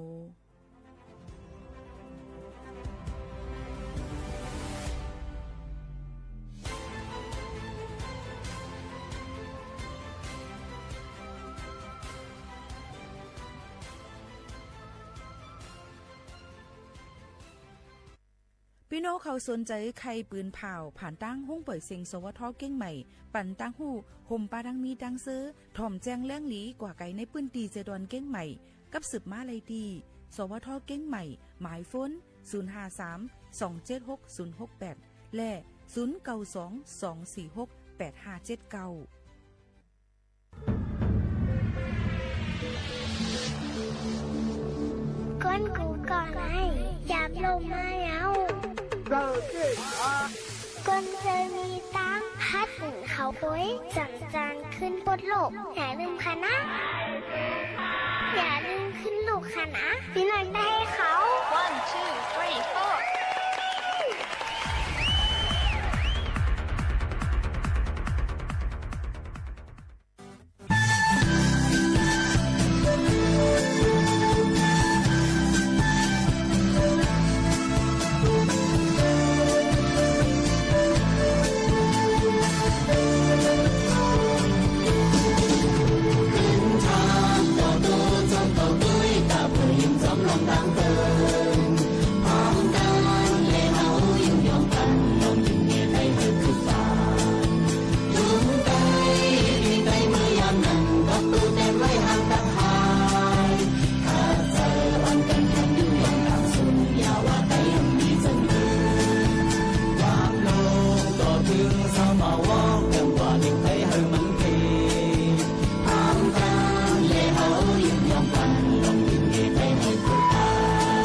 1 2 3 4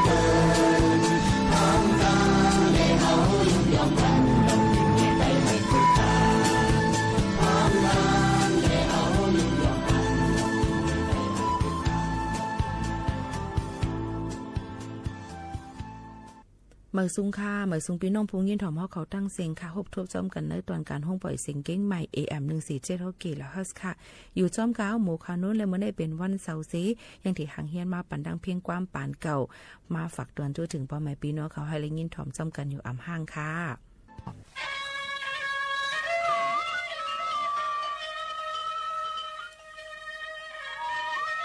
ก็ไหนเลยแถวเมืองมาขึ้นแล้วเลย하고 배운 참미에 내 뒤로 진짜는 거 그는 참새도 한마연 뛰어가라 뛰난 세월로 하고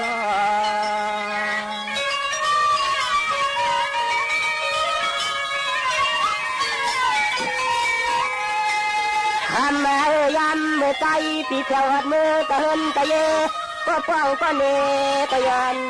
상미 내 뒤후아미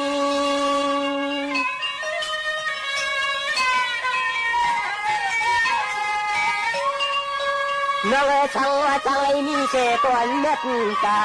วาสนาจะเขาที่เทนอคำมาหนุ่มนอนที่ลินบางเคยน้องอีซี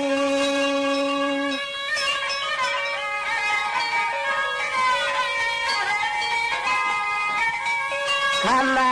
ผ่านแล้วมีแต่กายปีเลื่อยเลือกเจอหนังเอากำมันเส้นใจในทางต่อว่าคำจะเป็นพระมาได้นอมนี้ใจนี้เนอคำนี้ใจนี้เนออย่างนั้น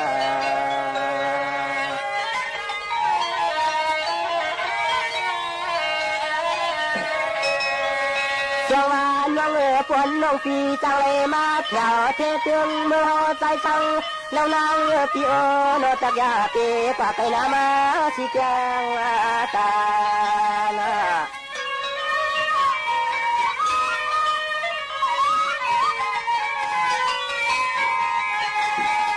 ทำมาย้ำมือชูน้องแถวเติมละมึงที่ช่องเล่นแล้วเบอร์เห็ดแค่กันตัวละพี่กันละตัว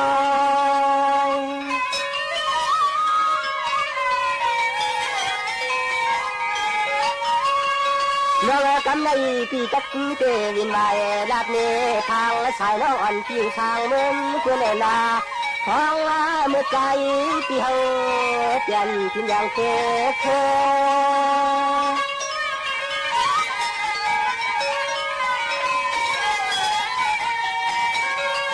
ทำมาพวกตายพี่เมื่อเสือน้องลองขึ้นหัวแถวจนเฮาพี่ชาวเต็มมือเห็ดแค่กันตากินเขาเห็นกันฟังกว่า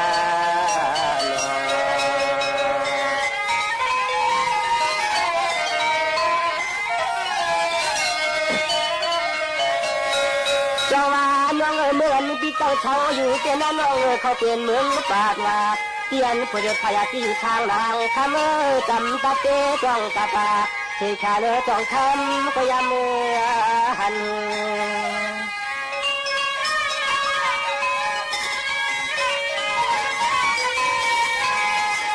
คำ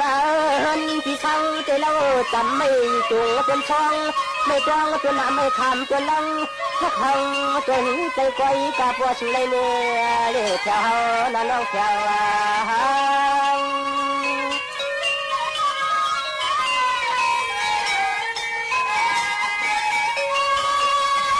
น้องเตียนพี่เจ้าชาวอยู่ถ้าลูกพี่ข้างละหางใจอยากต้อยตาแหลกความทำชายาเสียขาเนื้อพี่ก้อยเลยเปลี่ยนไม่อุ่นจนมวนข้างลอยต่อไป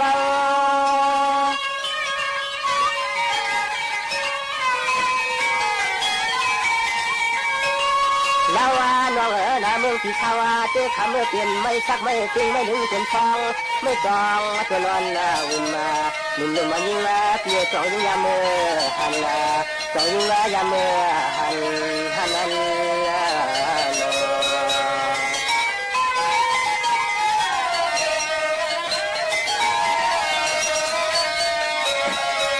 จองว่าน้องกำในปีเตละสันคำต่อจองยิงจันใจเตะไฟเน่พอยามเลี้ยวในคำพวกนี้มันสร้างต่างต่อนุ่มนอนเนื้อพี่เมื่อเห็นกัน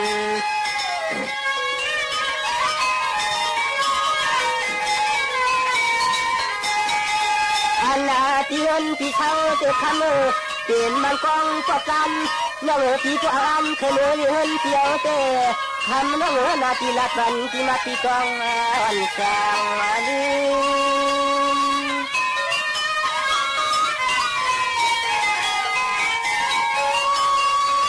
น้องปวนน้องตีจังเลยมือฮอดมือปองเตียนใจมองที่ทางน้องจองปวนหัวดี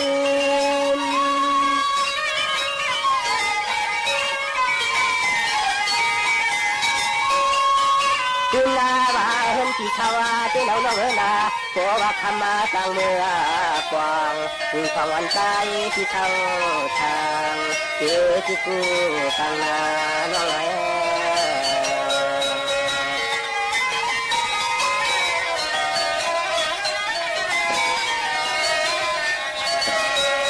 จงมาน้องตั้งตัวเพิ่นใจชู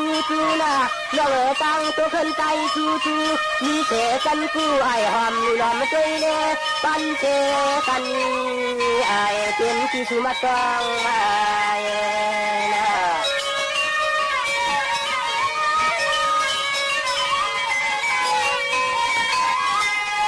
ขันมาไปห่มตั้งชมเจียงทักเสียงลูกไก่ตัวเล่หมากเมียตานอน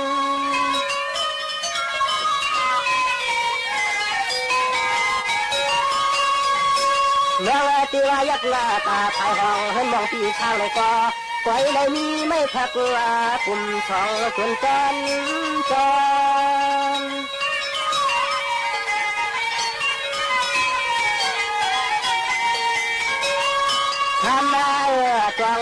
ใจละที่น้องคองในความจางฟังฟังวันคำน้องอย่าลิ้นที่ไม่สั่งไม่นัดไม่คอนเลย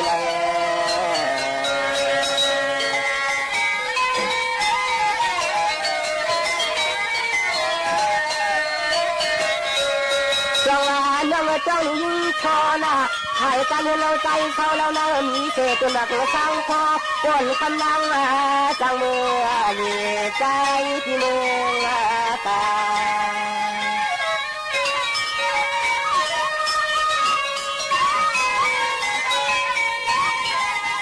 จังหวะนุ่มนอทางตอนช้างน้องมีหางมีทางอันนั่งที่ถูกไว้เมืองต่างเต็มเป่าป่าตรงประจันเขียวอาลับน้องปอในกวางเป่าผู้เงี้ย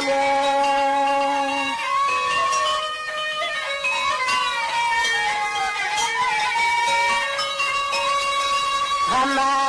เที่ยวเลยนานนะข้าน้องตีหัดมือตีเฮาตีเช้าพอใจตีหูก้อยกับตีละเมตุคำลึกใจเปลี่ยนจองก่อนจางนั่นฟังดีฮักตีนึกอกแต่น้อง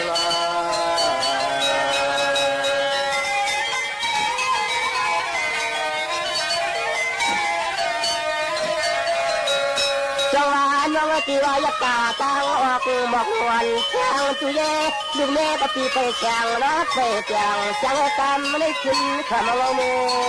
ไป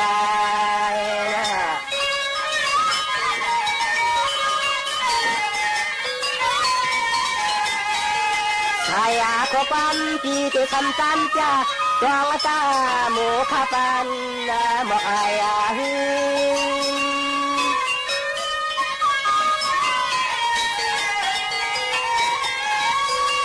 จังหวะน้องไผ่ออกมาเฮือนวันย้อนทางตีทางนางมีเต็มเจมักนำวินถึงบ้านนั้นเลยก็คำก็จ้องไว้จางเตะต่างตามนักสู้สุนาน้องไหน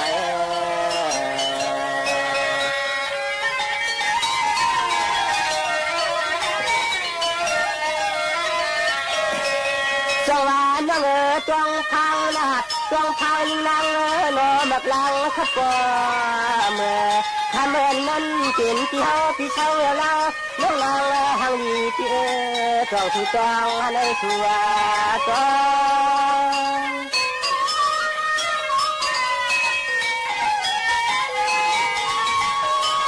จังหวะน้องพี่เตลัดเนที่มักนาลัดเนที่อยู่ฉันก็ทำกูลงบอกมอยอกเจอที่ยับยุ่งนาจำไม่ใจที่นี่ละก็จัดดีมาเก็บจัง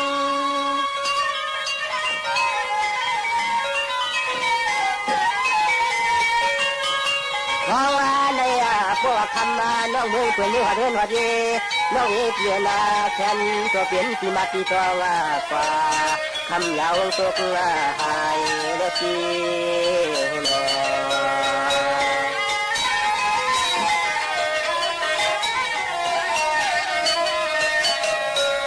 จังหวะกำในหมอกตีว่าปันกันปีติลัดเนถอกเนไผ่ตกไผ่กันบันใจก็เขามืดโคยาที่แค่เลือปีติลัดเลี้ยงแสงน้องกอง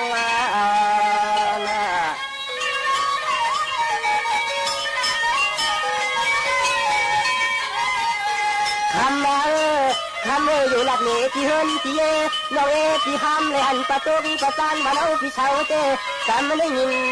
ความเหนื่อยตามและน้องรัวซ้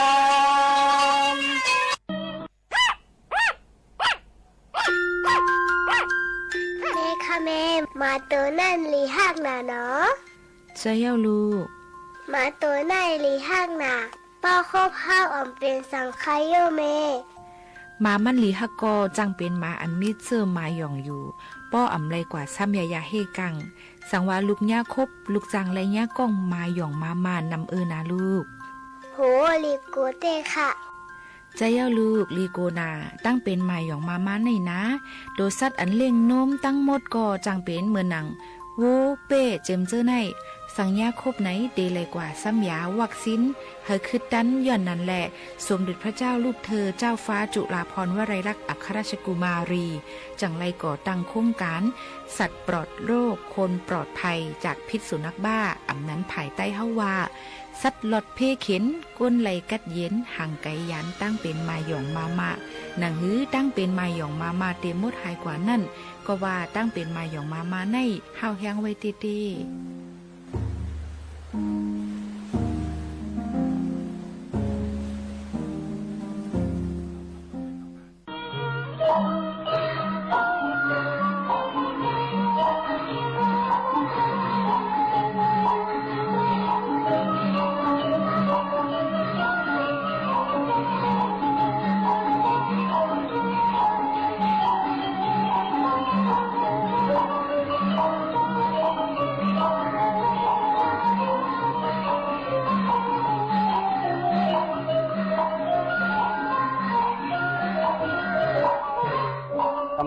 เขาจะเลยขึ้นจองทำด้วยพ้องเมืองของเขาตั้งสองก็หือจะเลยเสียงไรเขาเด็กยามยานขึ้นจังหือเนาะดีค่ะเนาะอันไหนเด้เขาเด็กต้องให้กว่าเอามาในวันดีว่าสั่งสุขาเจ้าก็มันยังกังแต่ละวันเด้เสียงเนื้อหางเนื้อหัวเนี่ยหายเขาเลยชักด้วยในวันเนื้อมือที่มันวันจ้องหน้าบางที่ขึ้นหางขึ้นเนี่ยนี่ดีพอในก่อเขาร่างเด็กขึ้นชิมเอาเด็กตีเอาเด็กมัดว่าจังไหนเด็กเจลีเนี่ยดีเนี่ยเอาหนานพ้องเมืองวันนั้นก็เห็นอันดีอยู่ก็ยาวเพราะอะไรจึงจับจำห้อมเป็นผู้ต้องหน้าหลวงย้ำเลี้ยวจริงเลี้ยวดีค่ะเนาะเลี้ยว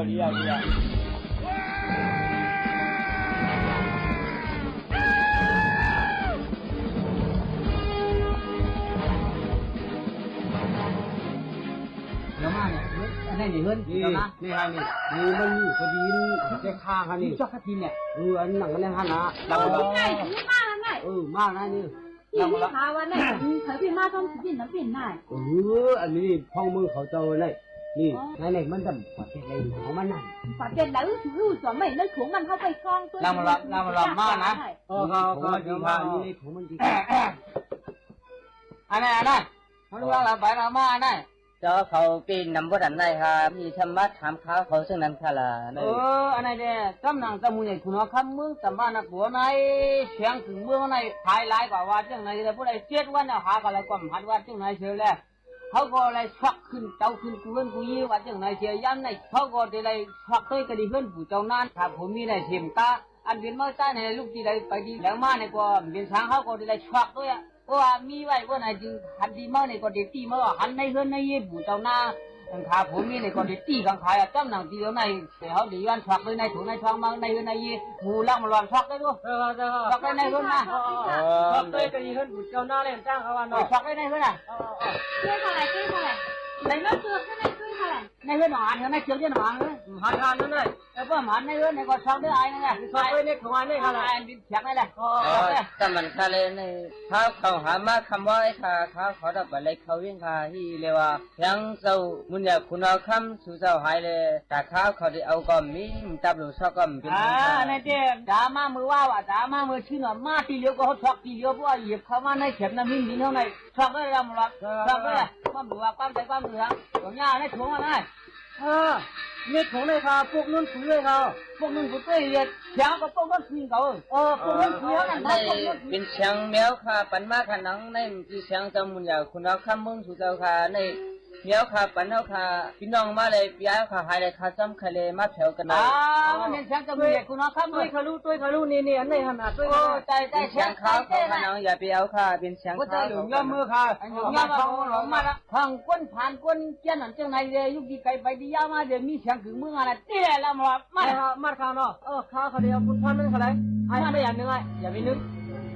ในเด็กอะไรมือซ้ำหายมาลำพี่มา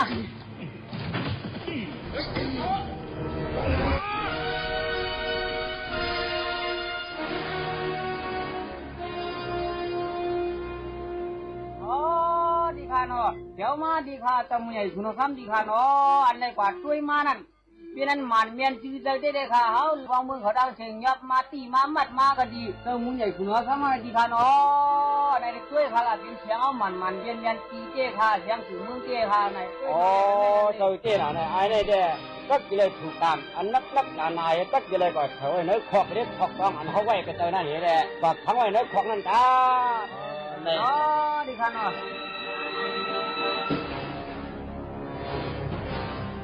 ก็ตีจีเลยมาเนาะเมื่อมาตรงกูเลยหันค่ะทันจีคาเนาะแต่ที่หักเตี้ยงมาอยู่กันเนาะอันไหนอาจจะตั้งพิษนี่ฟังเนาะเนี่ยก็เลยกู้ชัวกรรมมันหนังมันก็เขียนมามันก็จังนี้ละอาจ้ำนี่สาริจ้ำนี่เฮาเลยแต่มาลักเสียงเฮาเนื้อห่างเนื้อห่อเหเลยหงเลยหายกว่าก็เปิดเจนให้เลยเฮาเดียวเฉยเนื้อครอบก็ถึง7 วันมาตะเกียแล้วตายข้าพันกันละ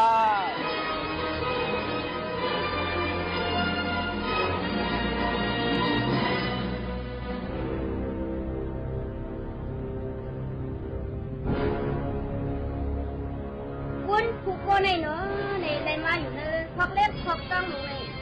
มือในมันในเดอันเป็นน้ำเขาอันเขาบุ้งเขาลีทักหวานอันนี้เลยเขาเจ้าน้ำเดี๋ยวเอากอดส่งบันหรือกระดีเนอะพอกเล็บพอกต้องนั่นเลยเขียนสื่อมีสื่อก่อนฟ้องหรืออะไรคะ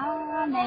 อันซึ่งอันน้าอ่อนเขาว่าเขาอ่อนเขาเดคัดทางเห็นเขาลีทักหวานอันวันนั่นในเขาก็เดเขาเจอเอาอยู่ที่คัดเตยเห็นเลยคัดเตยเห็นเลยเขานั่งทำเจ๊กว่าล้อมได้รู้มันนี่หรืออยู่นิดกินแน่นั้นก็ได้กลุ่มตกผีตกทานอยู่ได้กลุ่มเป็นนั่งนั่งดับก็มุกตายเลยเช่นเขาเห็นทำมาปัญหาเลยให้ดีกว่าเยอะดีค่ะน้องตอนนั้นเลยเขาก็ลีอยู่เกินใจดีค่ะในลงตาว่าเจ๊กาเราลาดที่เราบอกในก็เขามีลองลาดท่าในก็ไม่เขาเรียกว่าลาดไว้ที่ก้นเปิดของเขาก็ทำหูอันไม่ปวงอันไม่ตัวเขากำมาทำเอาขั้นตายเร็วน้อง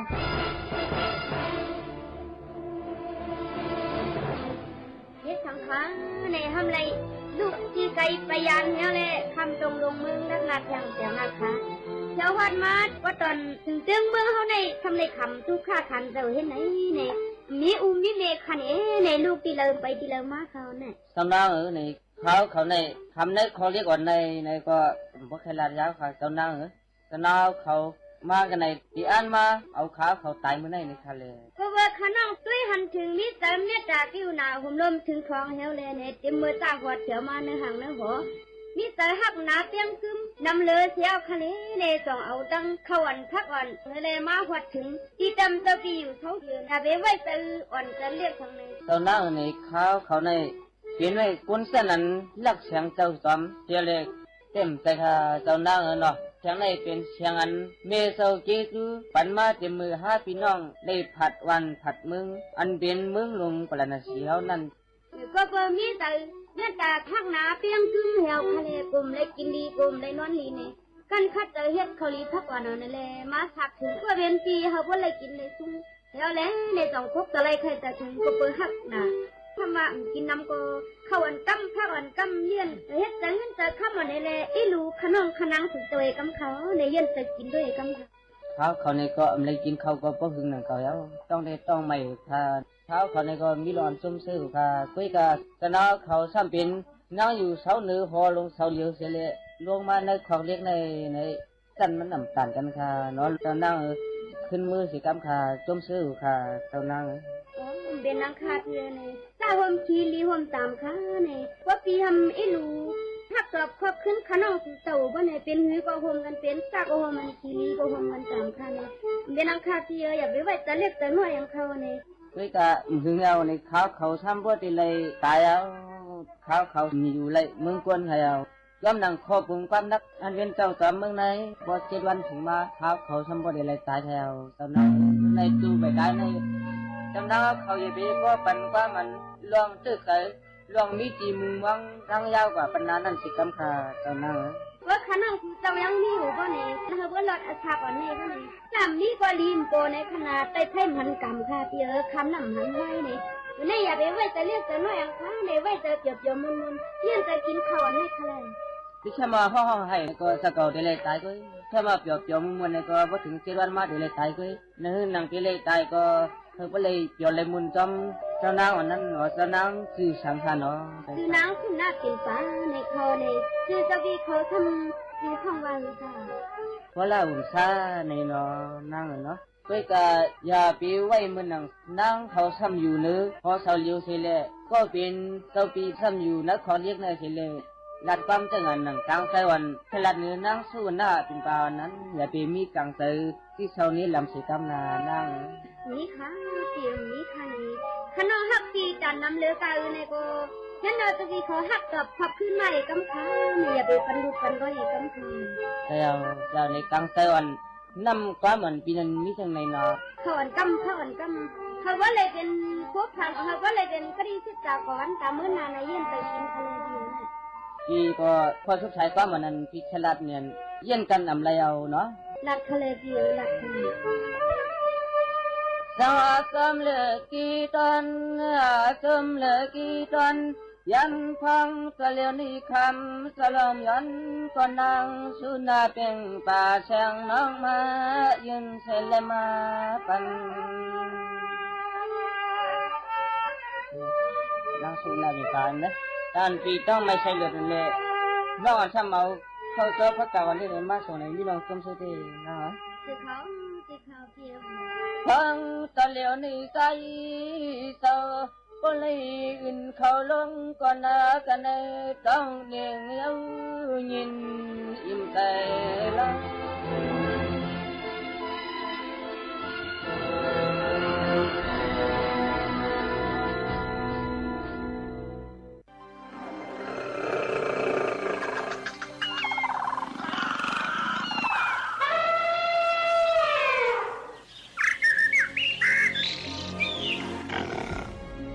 มาลซุงอ้อเจ้าคือเจอสายไตปัดปืนแหละอีกป้าคือกลมนุษย์สะเจอกลหลุมฟ้าเฮาเขาตั้งหลายปึ้งอิงกุงมุนรัตนา3เปิงสีเฮาเลยอยู่ลีกินหวานเหตุการณ์ขึ้นใหญ่มุ่นเลี้ยงกันกูเจ้ากูก็สีกำค้าเจ้าเฮาพี่น้องอยู่ที่เนื้อตอนการปล่อยเสียงฟิงติ้นเป็นสีตีม้าปืนปล่อยเนปันลองหันตั้งหูสู้ตาลอนมอนเฮากูยิ่งใจเฮาเขามีนำตอนพรหลีนั่นใครเอามาซุงค่าวันมื้อนี้ในกอเฮาคาเขาพี่น้องเลยผิดหมอกมาแขกคึกตอนเฮาคาเป็นแม่เฒ่าหลู่ในค่ะเนาะมาซุงค่าแม่เฒ่าหลู่เฮาค่ะมาซุงค่าร้านยิ่งอ๋อค่ะอุบกันกว่ากินน้ำเนงกว่าในค่ะเนาะค่ะแม่เฒ่าเฮาค่ะอายุกันเฮอค่ะก่อนแน่61ค่ะไปก็สวิงกังวันก็จำไรเอาฮะนะอ๋อค่ะ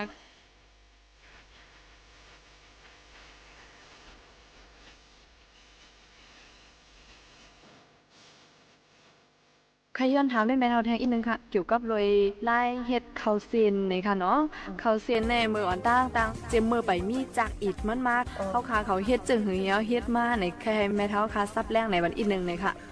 ไล่เฮ็ดข้าวเซียนในคณะค่ะเฮาใครเฮ็ดมือผู้ปักในมีปิญญาตั้งหมอประโหสุตาหังคณะค่ะเป็นไล่มือก่อนมือมื่นเฮเลยเฮ็ดในเขากล่อมเส้นตันตีเหลวในคณะค่ะมีข้าวผีมีเหลวไว้เอาข้าวผีเฮ็ดค่ะว่าข้าวผีในค่ะข้าวผีเขาในเฮามาหมาเฮ็ดป้อมเอาเฮเลยตีเลยโคดปอกโคดเอาเฮเลยตีเลยก็เอาตองพักปิงฮื้อตองปดป้อยอยู่ในมาโหมเฮทำเอาแผนในปุเนื้อเฮตีเลยมองไว้พาขึ้นปอหูคำมาเข้าคาโคดเมื่อไหร่หรอมองเฮหนังมือพุกมั่งปอหูคำมาสัมโพธปันนำเฮไหนค่ะค่ะโพดกูคำตาหาขึ้นในตาหาว่าไหนคะนะค่ะปอวังเนามาเขามีตัวไหนเนาว่าไหนสัมโพธลึงกินเงี้ยเลยนะเฮ็ดอย่าไปเถอะปอวังเนาว่าไหนกำในเขามาถอขาน้ำโมคางเขาเฮกำในมันโนแต่นะโน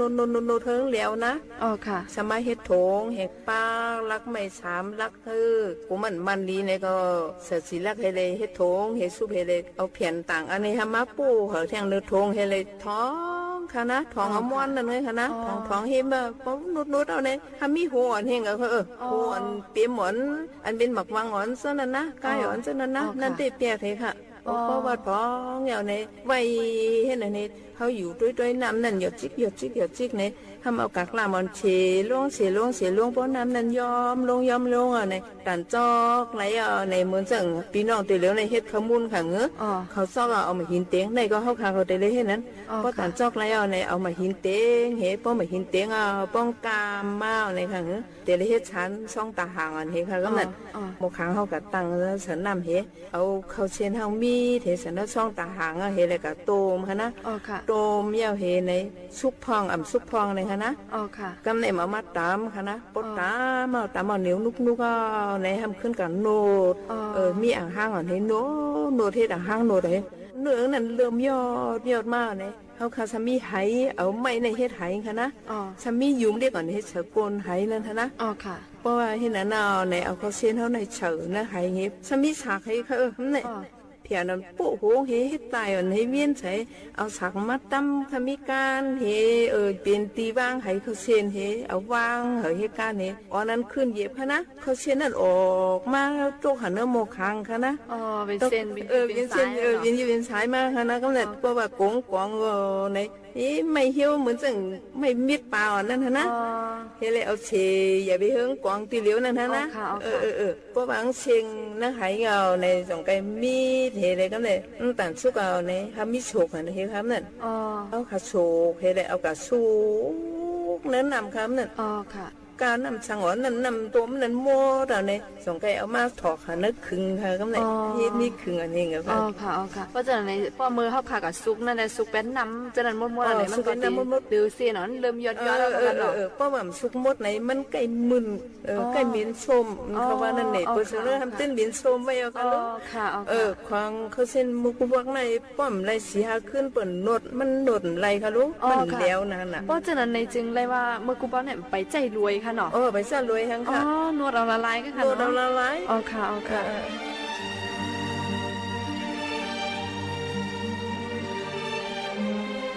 ก็ยังหันมันจึงเปิ้นเฮ็ดเขามุนหอเรือนทาในมังเจอค่ะเนาะหมาเขายาวในดีเอามาจ่อเสือเห็นรวยปั่นนั่นค่ะนะหัวหินในค่ะเนาะหันรวยจังนั้นในอยู่ว่าเจอจังนั้นในค่ะเนาะใช่ค่ะเมื่อเด็กเขาเช่นในเฮ็ดจังนั้นเลยค่ะอันมาเฮ็ดรวยถูกผู้ในมันเป็นน้ำปลา2 มาเอา2 5 7จังนั้นเลยค่ะที่หาตีเฮ็ดมาเลยค่ะเนาะถูกผู้ในมือเฮ็ดมือกูฟังได้แค่หยาบเขาเข้าตามมอเขารู้มันมีรวยในรู้เสือคุกให้ตามมอหยาบนะรู้ก็เสือในทำเอามาสันเอาเพียในปั้นเฮ็ดในตุกข้าวเองก็มึงไม่มีรวยมือกูฟังอะไรว่าตุกข้ากูมีโอค่ะเนาะต่อมเลยเฮเขาในค่ะเนาะคกตำเข้าไปมีค่ะลูกเนาะตำคกม่วงไหนเจ้าไหนค่ะลูกแม่เท้าจ่อยำตำมาค่ะไหนไรตำค่ะคุกม่วงค่ะไรตำคกอันเป็นสางกอกตำโลเนาะตำเลี้ยงหลวนหลวนมีเช็ดก็รู้ค่ะเมื่อเท้าในตุกข้าเนี่ยเนาะใช่คือค่ะนะเมื่อขายำตั้งเลี้ยงหลวนในป้อกลางแล้วมา3 โมงในค่ะลูกป้อหลวนให้ในเอาสึกอูหย่อนลงผู้รองเฮป้อหลวนให้ในจันไก่เขาก้นจอยกับมีค่ะเนาะก้นจอยกับมีก้นเท้าลูกอะเฮในเขาเนาะเพราะว่าตีนะเฮิรนไหนเย็นในเพราะว่ามีก้นเท้าในกำพองในเขาเกี่ยวก้นเท้ากำพองเกี่ยวหนอกในเท้าวนด้วยในก้นเท้าในมี1 ก้นในหลีเตะค่ะนะตีจอยหางไรแต่ไรค่ะเนาะเอาลูกเอาหลานแล้วเสือเพื่อนเสือไพ่เปิดเท้าก็กามาในไพ่อ่อนเลี้ยงไว้ลูกก็มีก้นเท้าในก็เขากามาในก็ไพ่รับสิ่งความงอมอียังก็หลุยเฮ็ดมาถึงเขาหมดลูกเพราะเขามีก้นเท้าในพอเขามาเขาก็ซุกไว้พระก็ซุกไว้น้ำก็มีไว้เพราะว่าน้ำพอไก่ไปยาวก็นะน้ำซ้ำเต็กไว้เฮ็ดก็ลูกก็ล่างเขากะมีหลวนไว้ในก็ปล่อยไว้ให้กะเขาลุ่มล่าซอยเขาดูเจอได้ค่ะเพราะว่าจะเหมือนหนังสังเพลงน้องว่าก็เหมือนจังแม่เท้าฮือและสังปอเท้าฮือและสังเนี่ยมันก็เหมือนเก่าเฮิรนค่ะเนาะเปิดวันดีเฮิรนที่เย่เขาเห็นก้าแล้วว่ามีลูกมีหลานในก็ปั้นไว้ไรเนี่ยเขาก็ได้เล่นก็บรรลุหลานไล่กูว่ากูหลานตกไผ่กูลูกตกไผ่ค่ะเนาะอันนี้ก็เลยว่ามีพ่อหนีที่เนี่ยสำเนียงไรยินแม่เท้าลาว่าเมื่อกี้เนี่ยมีลูกเป็น7 ก่อนเนี่ยเลยว่าเนี่ยแม่เท้าลุ่มล่าก่อนหรือก็ค่ะเนาะ7 ก่อนในค่ะเนาะถ้าเลี้ยงลุงในนำภาษีในตึกการในนายเขาตายในตั้งว่าตึกการกะหานายเขาในเอาเกี่ยงว่าบ่ตายเอาลูกค่ะอันนี้ก็ลีมองเจอข้อขมจ้อมค่ะเนาะไม่ใครค่ะใครไปกับหลวนตีเหลือในเด้ผู้หักเมย์ภาคก่อมพวนเนาะอันตอนภาคไหนก็เป็นทางเนาะเป็นอาเกี่ยงวันหลังเขาค่ะเจอเลยค่ะไรยินก้นเท้าของมือกูปองในเลี้ยงลูกได้เป็น10 เกาะจะในตั้งเลี้ยงมาไหลในกวยกาว่าลูกในค่ะนะ10 เกาะในแต่ได้เลี้ยงพ่อแม่ขึ้น2 ก่อนในใครหาหยับไว้เขาก็ไรยินเนี่ยขา2 ก็ผมเมย์เขาว่า มีชีพก็ในกองก็เลี้ยงให้ก็เลยชักคนเต้าหากินเขาอันนี้ฉะนั้นก็ลีโกเลยว่าเป็นวดกรรมวันหลังค่ะเนาะก็จู้เจอได้ก็ใครให้มีลูกมีหลานออกมาเลี้ยงค่ะกันเนาะเพิ่นก็เฮาค้าเลี้ยงลูกเฮาใครเยอะมากเนี่ยก็มุ่งมองติเลยกินแห้งลูกขึ้นค่ะเนาะค่ะสำแดงเหมือนเจ้าหนังว่าเฮาค้าเขาพี่น้องมามีเมืองไกลเจ้าไหนค่ะเนาะมันก็ตีจังลืมพ่อแม่อันที่มุ่งมองเปิดเฮาค้าตั้งเฮิรนในค่ะว่าก็อย่าก็มึงดังเกี่ยวเหี่ยวกว่าทั้งหน้าดิกๆค่ะแม่เฒ่าลืมดังหลังในเจ้าไหนค่ะลูกแม่ทำใครปั่นตั้งหันถึงเขาจึงหือค่ะนั่นอันน้องได้มีทาวแขกหลักนี้เฮเลยเขามาเมืองไหนก็มีมีเมไว้ฮื้อไหนก็อย่าเป๊ะลืมตูลืมคิงลูกยิ่งเห็นว่าลูกชายเห็นว่านำเก๋ๆนั่นเด้อันลองปันไลในก็เพื่อว่าปันไลมันลองปันไลในก็เป็นหางก้อยก็อยู่ลีฮื้อในก็คือส่งปันข่าวปันเงาเมเท้าใครยินจังไหนค่ะด้วยในอันข้าหันมาในอาเกี่ยงตายฮื้อตายฮื้อมีในคำส่งปันข่าวให้บ่ค่ะในก็ข้าทำจังเรียกของเราก็เป็นเมเท้าเจอได้ค่ะเฮาค่ะได้ก็เลยยินก้นเท้าเขาอยู่ตั้งน้องตั้งหลังตั้งเฮิรนเหี่ยวก็ม่วงป้อหันก้นออกตั้งในค่ะเนาะป้อหันลูกเฮาในลาดปันอินนะสามวันอินนะเฮาจะถึงให้ส่งข่าวส่งเงามาปันอินนะในเจอในก็ใกล้เลยยินค่ะป้าดังค่ะคาราชื่อล่ะลูกค้าก็กะหาเงินหาสังในหันกวนดังในมือในสุกาก็เลยมามีก็เลยส่งได้หันยินข่าวเขาห้าในถามป้าตัวมีเท่าไว้อ่ะค่ะถามทีเดียวเนาะลูกฮักมีในบ่มีค่ะว่าอันไหนเลยยินความปีใจย่อยค่ะตั้งห้องไว้ค่ะเนาะพอฮักลูกในเป้งเส้นสายตั้งในค่ะว่าก็การลูกฮักพอได้เป้งหมอกไม่การถามในค่ะเจอใครค่ะก็การลูกมังก็อันฮู้ถึงกลุ่มเกจูพ่อแม่เฮาแลอันตอบแต้นหมุนกลุ่มเกจูในก็มีค่ะเนาะก็กาว่าในอันอำไปตอบแต้นในอันตึกตือตันเฮาแลตึกไปฮู้หันถึงกลุ่มมุนเงาพ่อแม่ในก็ตั้งตึกมีทางตั้งน้ำค่ะเนาะมีค่ะค่ะ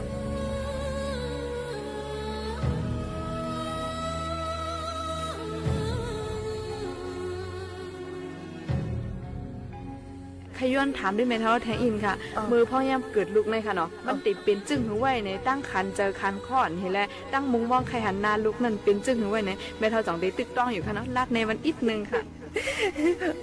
ลองเลี้ยงลูกเลี้ยงล่างเลยที่หยาบเตะเขาเนาะเพื่อนว่าเขาเนาะต้องเจ็บในเจ็บหนาให้เลี้ยงลูกเลี้ยงล่างในมีฉังเขาอ่ะเพื่อนว่าปันคนโหในพวกนำเขาอ่ะหือแตกค่ะเนาะหือแตกค่ะเจมือแต่ป้าตองมันเดินเงามันปุ่นเขาลึกตั้งคันเจ้าเนี่ยมันมีจึงหือพองในท่านในวันเห็นค่ะเพราะว่าเด็กให้ซับสันเทมาซื้อในค่ะนะเด็กด้วยเขาค่ะในตั้งกินก็ปึ่งตั้งเฮ็ดเปิงนะเด็กเปิงจึงค่ะเนาะตานใครกินก็ใครกินมากค่ะตานวนในก็เยอะมากหลานยิ่งตานวนก็เยอะมากค่ะเนาะตานวนในก็เยอะมากหลานยิ่งกำในมันก็ในเลือดเขาคือลมเขาอ่ำปอดีเขาบ่มีเอแห้งแล้วจังได๋เพราะว่าใครป้าตองมาไหนหักลมหักเลี้ยงถึงว่าหลานยิ่งจังนั้นก็เป็นมากค่ะค่ะพักหมาเมียวในเพราะว่าเขาป้ามาใน2เดือนหรือ3เดือนในเพราะว่าใครกินในตื่นว่าใครกินอ่ะเมียนอ่ะเนาะเมียนในนั่นน่ะค่ะเพราะเป็นนั้นมาได้ป้าตองกำในป้าตองให้เยอะมากเนี่ยทำอันคันเจอมากทำเต๋เอามือเลือนเลยมากค่ะเนาะเต๋5เดือน6เดือนที่เดือนต่อเป็นเดือนจังได๋ต่อ10เดือนจังได๋ค่ะมันดินหนักไว้ค่ะเนาะหนักจำเต๋เลี้ยงมาในเพราะว่า5เดือนในให้ตรงมาค่ะนะตรงมาตรงอยู่ๆยากๆกันนะพอเขากินเผ็ดแล้วจังได๋ค่ะนะกินเลือดกินไหมเนี่ยจังไรว่าอย่าไปกินในตลาดเขาอะไรยินพอเขาปลาตองปลาใส่พอเขากินเผ็ดในมันเข้าหูเข้าตาเขาอ่ะเขาเต้นว่ะเนาะบ่หลีกินเผ็ดค่ะค่ะก้อยกะเพราะว่าปลาตองเนี่ยดูเลยกินปันคือมันอิ่มเต็มหลวนเฮาก็เลยกินอิ่มเฮเฮาก็เลยกินเฮพอว่าเกิดออกมาในหลวนเฮาค่ะก็มีแห้งเฮาก็มีแห้งในมันก็ในเขาถีก็ว่ามีก็ว่านั่นเท่านั้นเนาะเฮเลมในกินทั้งในกำพองในมีมันก็มีแห้งหลวนก็มีแห้งในก็เลยเอาตุกซุ่มก็มีค่ะค่ะ เกิดลูกก็เกิดหยาบเจ้าในป้าค่ะเนาะอ๋อพอดีเกิดในเตลัยไวซิตี้อินค่ะอ๋อไวซิตี้จึงค่ะนั่นเหมือนซึ่งมุกุปังในมันมีคารุสามารถสาวนอ๋อค่ะเตลัยเอาหมอมีมาเปิดค่ะอ๋อชิงหลงมันก็เตลัยนางเปิดค่ะเพราะว่าเจ็บมาในหมอมีพาในเตลัยปิ่นปันค่ะนะอ๋อค่ะกำพองในสำลัวค่ะนะชิงหลงมันก็เป็นค่ะเนาะเพราะว่าผู้หญิงเขาในกำพองในเจอกันค่ะนะอ๋อค่ะกำพองในเจอในบ่กันใครโหเขากำปันเฮซึ่งในนะอ๋อค่ะอันมีเท่าได้ไรกำปันในพอค่ะเขาไปจะนั่งยิงรู้ในกะหลียินวันว่าเมื่อปานเมื่อกุปอกนั่งยิงในเขาตึกซึกในเขาปีในตึกซึกในปีเมื่อไรในเมื่อเขาเลี้ยงลูกนั่นในว่าเขาตึกซึกอันหนึ่งในว่าเลยว่าตึกซึกลงแต่ว่าตึกซึกลงอันนั้นเขาก็เอานั่นใส่เพชรอ๋อ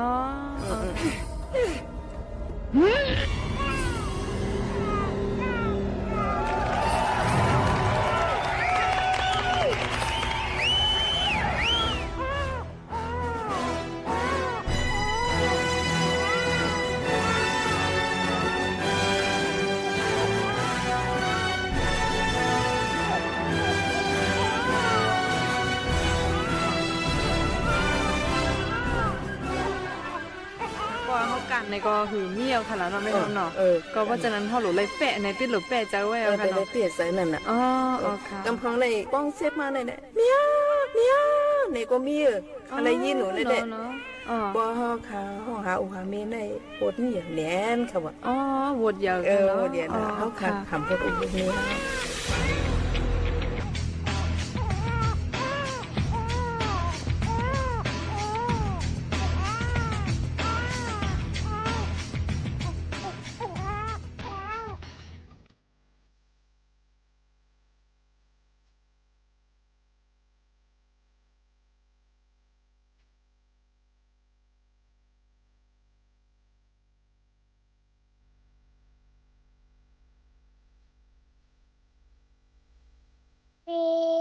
้องเฮาเขาตึกถอมห้องปล่อยเสียงสวทเกมใหม่ AM1476 กิโลเฮิรตซ์ค่ะอย่าลืมปั่นแห้งค่ะนะ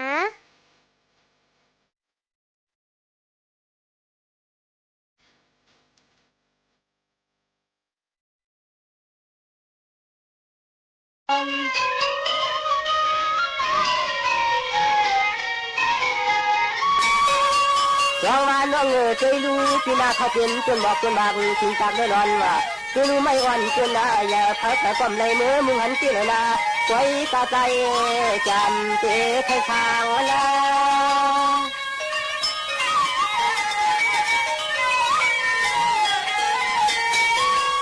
นางเลือกละเรา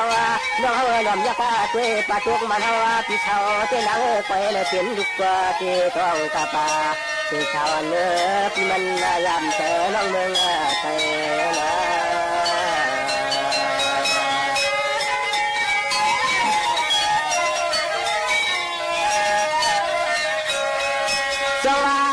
พวกเตียกเตตังตุกจูนะน้องพวกเตียกเตตังตุกจูด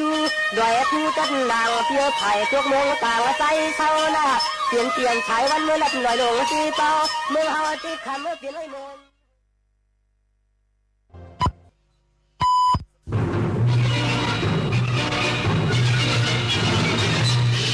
สถานีวิทยุกระจายเสียงแห่งประเทศไทยและเครือข่ายทั่วประเทศเสนอข่าวต้นชั่วโมงรู้เร็วรู้จริงเกาะติดทุกสถานการณ์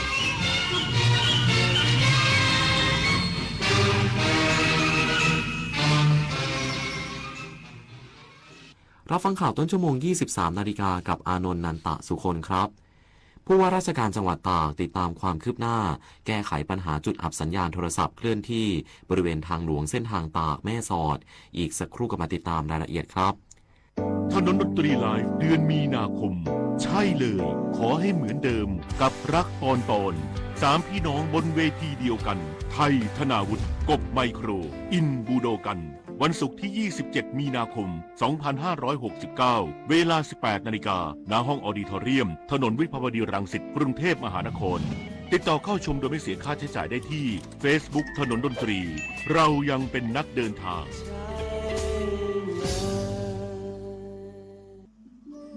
วัฒนธรรมไทยคือพลังที่เชื่อมอาเซียน จากรอยยิ้ม อาหาร ดนตรี และประเพณี สู่การเรียนรู้แบ่งปันและเติบโตไปด้วยกัน การท่องเที่ยวสร้างมิตรภาพ ศิลปะเชื่อมความเข้าใจ และความหลากหลายคือหัวใจของภูมิภาค นี่คืออัตลักษณ์ร่วมที่ทำให้ไทยและอาเซียนก้าวไปข้างหน้าอย่างยั่งยืน อาเซียนสังคมเดียวกันก้าวไปด้วยกัน หากทะเลพูดได้เขาคงไม่อยากได้ขยะหากสัตว์ป่าพูดได้เขาคงอยากอยู่อย่างปลอดภัยพื้นที่ป่าคือบ้านของสัตว์ป่าทะเลคือบ้านของปลาและหมู่สัตว์ทะเลโลกใบนี้ไม่ได้มีไว้ให้ใครคนใดคนหนึ่งแต่มีไว้ให้ทุกคนอยู่ร่วมกันไม่ทำร้ายไม่เบียดเบียนแล้วโลกก็จะดูแลเรากลับเช่นกันเพื่อให้เด็กอย่างพวกผมได้โตไปกับโลกที่ยังอุดมสมบูรณ์และธรรมชาติที่สวยงามนะครับผู้ว่าราชการจังหวัดตากติดตามความคืบหน้าแก้ไขปัญหาจุดอับสัญญาณโทรศัพท์เคลื่อนที่บริเวณทางหลวงหมายเลข 12 เส้นทางตากแม่สอดที่ห้องประชุมทีลอซูสารกลางจังหวัดตากนายชูศักดิ์รู้ยิ่งผู้ว่าราชการจังหวัดตากเป็นประธานการประชุมแก้ไขปัญหาจุดอับสัญญาณโทรศัพท์เคลื่อนที่บริเวณทางหลวงหมายเลข 12 เส้นทางสายตากแม่สอดโดยมีหน่วยงานที่เกี่ยวข้องเข้าร่วมประชุมเพื่อพิจารณาแนวทางแก้ไขปัญหาจุดอับสัญญาณโทรศัพท์เคลื่อนที่บริเวณทางหลวงหมายเลข 12 เส้นทางสายตากแม่สอดบริษัทโทรคมนาคมแห่งชาติจำกัดมหาชนส่วนขายและบริการลูกค้าตากพร้อมหน่วยงานที่เกี่ยวข้องได้รายงานผลความคืบหน้าการดำเนินแก้ไขปัญหาจุดอับสัญญาณบริเวณทางหลวงหมายเลข 12 ถนนสายตากแม่สอดโดยมีแผนงานการติดตั้งจุดขยายสัญญาณโทรศัพท์จำนวน 6 จุดเพื่อให้ครอบคลุมการใช้งานในเส้นทางดังกล่าวโดยจะดำเนินการให้แล้วเสร็จตามแผนภายในเดือนเมษายน 2569 ดิเรก ปินตาแก้ว สวท.แม่สอดรายงานส่วนควบคุมและปฏิบัติการไฟป่าสำนักบริหารพื้นที่อนุรักษ์ที่ 16 เชียงใหม่ร่วมกับกอรมน.เชียงใหม่วางแผนนำกำลังทหารร่วมลาดตระเวนป้องกันไฟป่าในพื้นที่ป่าอนุรักษ์สำคัญของเชียงใหม่เริ่มปฏิบัติการเดือนมีนาคมนี้นายสมนึกเท้าพาผู้อำนวยการส่วนควบคุมและปฏิบัติการไฟป่าสำนักบริหารพื้นที่อนุรักษ์ที่ 16 เชียงใหม่หรือสบอ 16 ประชุมร่วมกับพันเอกวราอุตตรพงศ์รองผู้อำนวยการรักษาความมั่นคงภายในจังหวัดเชียงใหม่ฝ่ายทหารร่วมกันหารือแนวทางการวางกำลังทหารมาช่วยสนับสนุนปฏิบัติการลาดตระเวนป้องกันไฟป่าในพื้นที่ป่าอนุรักษ์ที่มีความเสี่ยงสูงในที่ประชุมได้หารือถึงการวางกำลังชุดลาดตระเวนของทหารเพื่อสนับสนุนการเฝ้าระวังและป้องกันไฟป่าในพื้นที่ป่าอนุรักษ์สำคัญของจังหวัดเชียงใหม่ซึ่งเป็นพื้นที่เสี่ยงต่อการเกิดไฟป่าในช่วงหน้าแล้งโดยกำลังทหารจะเริ่มปฏิบัติการลาดตระเวนตั้งแต่เดือนมีนาคม 2569 เป็นต้นไปในพื้นที่สำคัญได้แก่อุทยานแห่งชาติดอยสุเทพปุยอุทยานแห่งชาติออบหลวงอุทยานแห่งชาติขุนขานอุทยานแห่งชาติศรีลานาเขตรักษาพันธุ์สัตว์ป่าเชียงดาวรวมถึงพื้นที่ป่าอนุรักษ์อื่นๆในจังหวัดเชียงใหม่โดยมีเป้าหมายเพื่อเพิ่มความเข้มข้นในการเฝ้าระวังไฟป่าป้องกันการลักลอบเผาป่าและลดผลกระทบจากปัญหาหมอกควันและฝุ่นละอองขนาดเล็ก PM 2.5 ในพื้นที่ภาคเหนือคมสันต์คำวงทีมข่าวสวท.เชียงใหม่รายงานอธิบดีกรมประชาสัมพันธ์ลงพื้นที่จังหวัดพัทลุงตรวจราชการและมอบนโยบายให้หน่วยงานในสังกัดสำนักประชาสัมพันธ์ที่ 6 เน้นความร่วมมือในการทำงานให้มีประสิทธิภาพสร้างเครือข่ายการประชาสัมพันธ์เพิ่มขึ้นนางสุดฤทัยเลิศเกษมอธิบดีกรมประชาสัมพันธ์พร้อมคณะลงพื้นที่จังหวัดพัทลุงเพื่อตรวจราชการและติดตามการดำเนินงานของหน่วยงานในสังกัดสำนักประชาสัมพันธ์ที่ 6 กรมประชาสัมพันธ์โอกาสนี้อธิบดีกรมประชาสัมพันธ์รับฟังการบรรยายสรุปผลการดำเนินงานของสถานีวิทยุกระจายเสียงแห่งประเทศไทยจังหวัดพัทลุงสำนักงานประชาสัมพันธ์จังหวัดพัทลุงทางด้านงบประมาณด้านบุคลากรการเผยแพร่ข้อมูลข่าวสารของภาครัฐการประชาสัมพันธ์นโยบายสำคัญของรัฐบาลการสร้างเครือข่ายประชาสัมพันธ์ในพื้นที่การนำสื่อดิจิทัลมาประยุกต์ใช้ในการสื่อสารกับประชาชนพร้อมทั้งมอบนโยบายให้หน่วยงานในสังกัดสำนักประชาสัมพันธ์ที่ 6 ทั้ง 7 จังหวัดภาคใต้ตอนล่างผ่านระบบการประชุมออนไลน์อธิบดีกรมประชาสัมพันธ์ได้เน้นย้ำถึงบทบาทสำคัญของการเป็นสื่อภาครัฐที่ต้องเผยแพร่ข้อมูลข่าวสารอย่างถูกต้องรวดเร็วรอบด้านและขยายผลไปยังช่องทางสื่อโซเชียลมีเดียในทุกแพลตฟอร์มนพพรพลไม้สวท.พัทลุงรายงานจบข่าวอานนท์นันตะสุคนอ่านรับฟังข่าวครั้งต่อไปเวลา 6 นาฬิกาเมื่ออายุมากขึ้นเรื่องเล็กๆติดตาม ามข่าวที่นำเสนอไปแล้วได้ที่ www.thainews.prd.go.th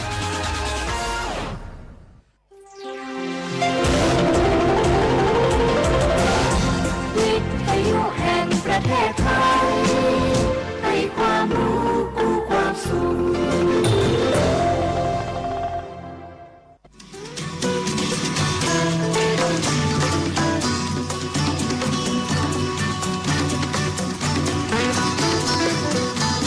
บนเส้นทางของถนนสายนี้เรามีบทเพลงเพื่อชีวิตดนตรีกวีศิลปะ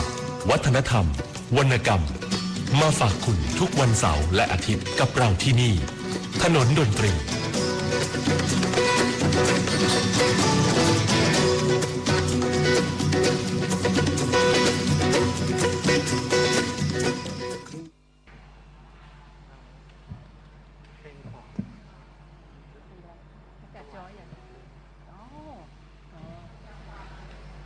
มีดวงจำปาด้วยเพลงนั่ง เพลงของนั่งงาเพลงประกอบละครเรื่องแคนลำโขงนะเจ้าแล้วก็มีอย่างก็ที่แนะนำมาก่อนขึ้นเวทีอะเจ้าสวัสดเธอใช่ไหมมีสวัสดเธอเพลงสวัสดเธอนี่แบบเจ้าคุณจรัญแต่งนะเจ้าเป็นเพลงที่คุณสมพศสิงห์สุวรรณเป็นผู้ประพันธ์รู้สึกว่าประกอบละครเหมือนกันเพลงนี้นะฮะเมื่อก่อนนี่ร้องเดี่ยวว่าพอคุณจรัญหยิบเพลงนี้มา arrange ใหม่แล้วก็เอามาเป็นเพลงกู้นะเจ้าก็มีหลายเพลงที่ห้องบะจบบะเสี่ยงเลย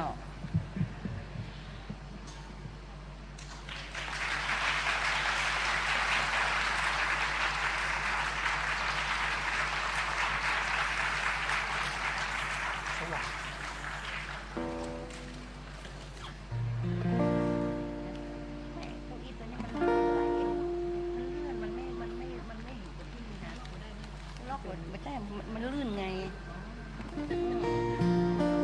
ขอบคุณสำหรับดอกไม้นะเจ้าแล้วจะหอบกับจึงใหม่ได้จะใดเจ้าเนี่ย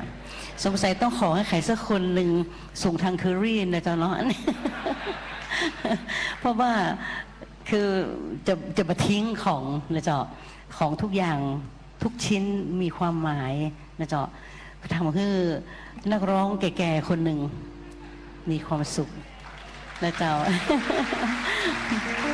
ต้องหอบกลับบ้านตัวเองนะเจ้าไปอวดคนเชียงใหม่ว่าดอกไม้ของคนกรุงเทพนั้นงามเพียงใดนะเจ้า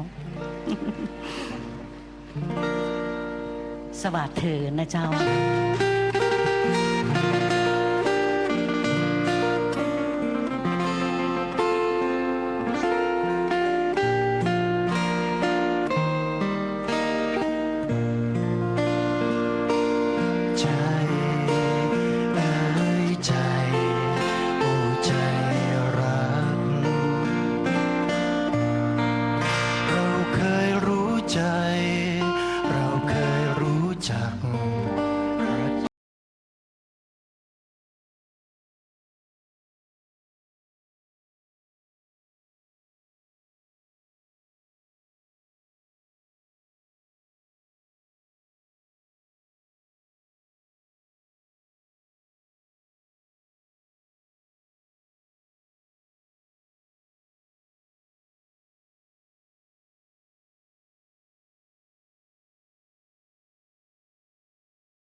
บทเพลงที่งดงามมากมีความรู้สึกเจ้าห้องเพลงนี้แล้วรู้สึกว่าคุณจรัญฮักสุนทรีอะฮะ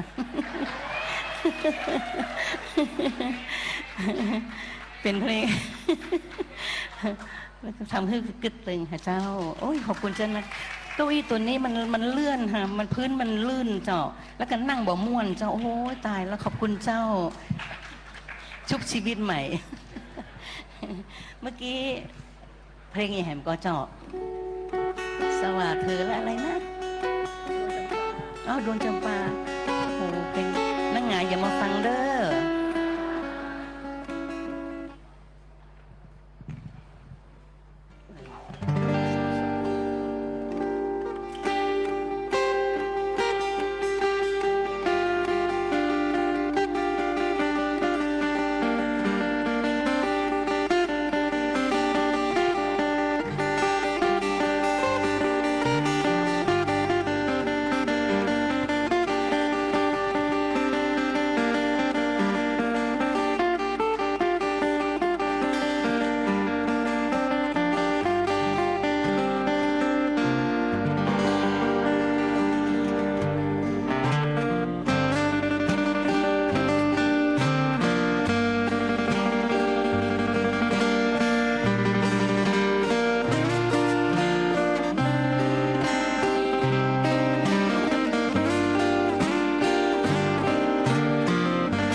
ลำโขงนะเจ้าขอบคุณเจ้าเพลงนี้คุณวรนุชเจ้าวรนุชนามสกุลยังก็ฮะวงสวัสดิ์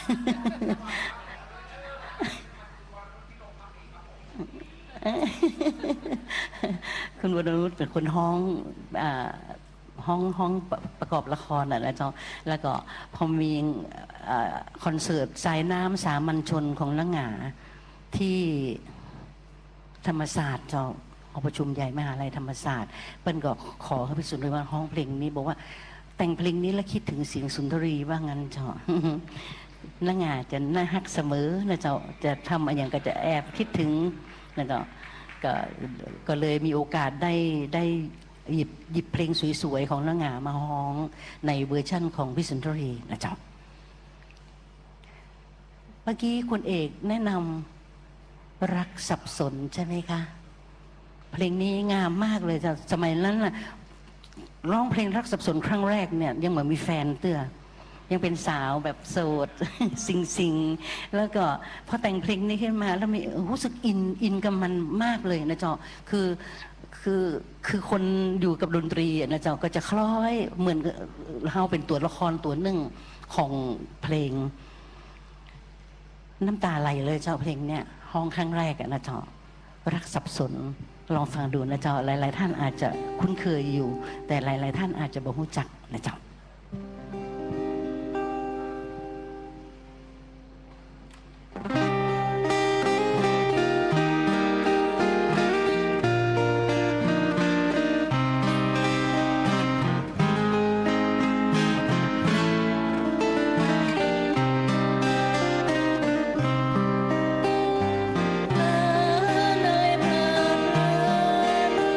เหมือนเดินบนวิมาน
เอ่ยโหดร้ายทำลายคนนะเจ้าอันนี้เรื่องจริงเลยนะเจ้าสับสนแต่ในวัยอย่างพี่สุนทรีนี่พ้นแล้วนะเจ้า พ้นทุกข์พ้นวิบากแล้วนะเจ้า มีความฮักก่อฮักเพื่อมวลมนุษย์ฮักสิ่งแวดล้อมฮักธรรมชาติฮักต้นไม้ใบหญ้ามีความสุขที่สุดเลยนะเจ้า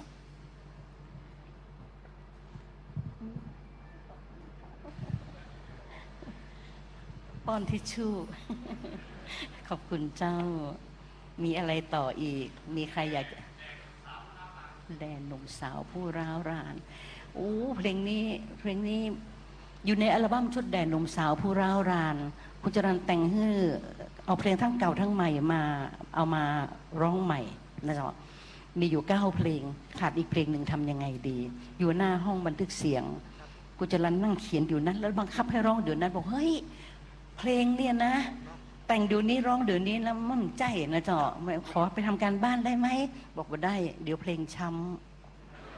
ำแต่ไม่กลัวคนช้ำคุณจรัญได้รับแรงบันดาลใจจาก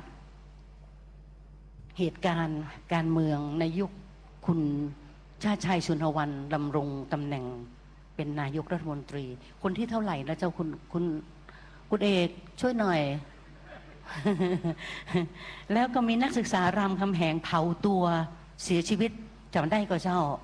ปีพศอย่างพี่สุนิจำไม่ได้ละฮะแล้วก็เสียชีวิตแล้วก็รัฐบาลมอบเงินให้ทำขวัญ1 ล้านบาทแล้วเรื่องราวก็หายไปกับสายลมและแสงแดดเป็นที่มาของบทเพลงนี้เจ้าแด่หนุ่มสาวผู้ร้าวราน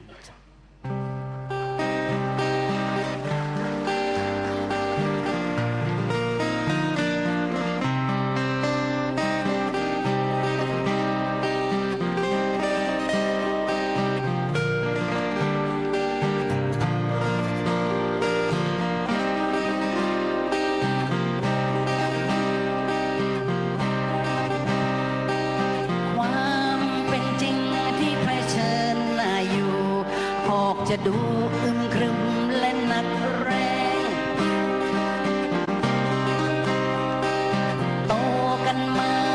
ก็ไม่ทันจะเกรงยังแจกแจงตัวเองไม่เสร็จเลยเป็นไปเองอย่างที่พอจะเป็นอย่างที่เห็นที่อ้างเอ่ยตามกันไปคำพังเพยแต่ไม่รู้เลยจุดยืนเวลาใดที่ดวงใจหดหู่จะเลือกใครเป็นครู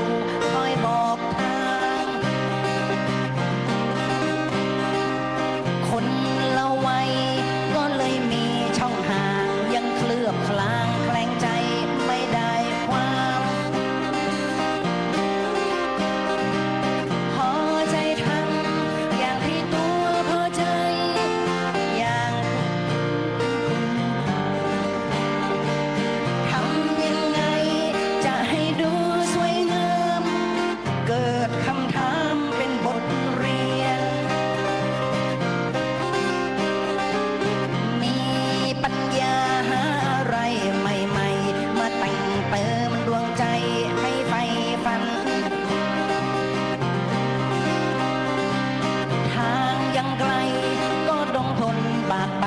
ถ้าสั่นกลัวมัวเกรงไม่เก่งจริงความโลเลแห่งทะเลสังคมง่ายจะล้มจะจมดิ่งเต็มกำลังก็ยังโดนช่วงชิงหมดไม่เหลือก็เบื่อเองความเป็นจริงที่เผชิญหน้าอยู่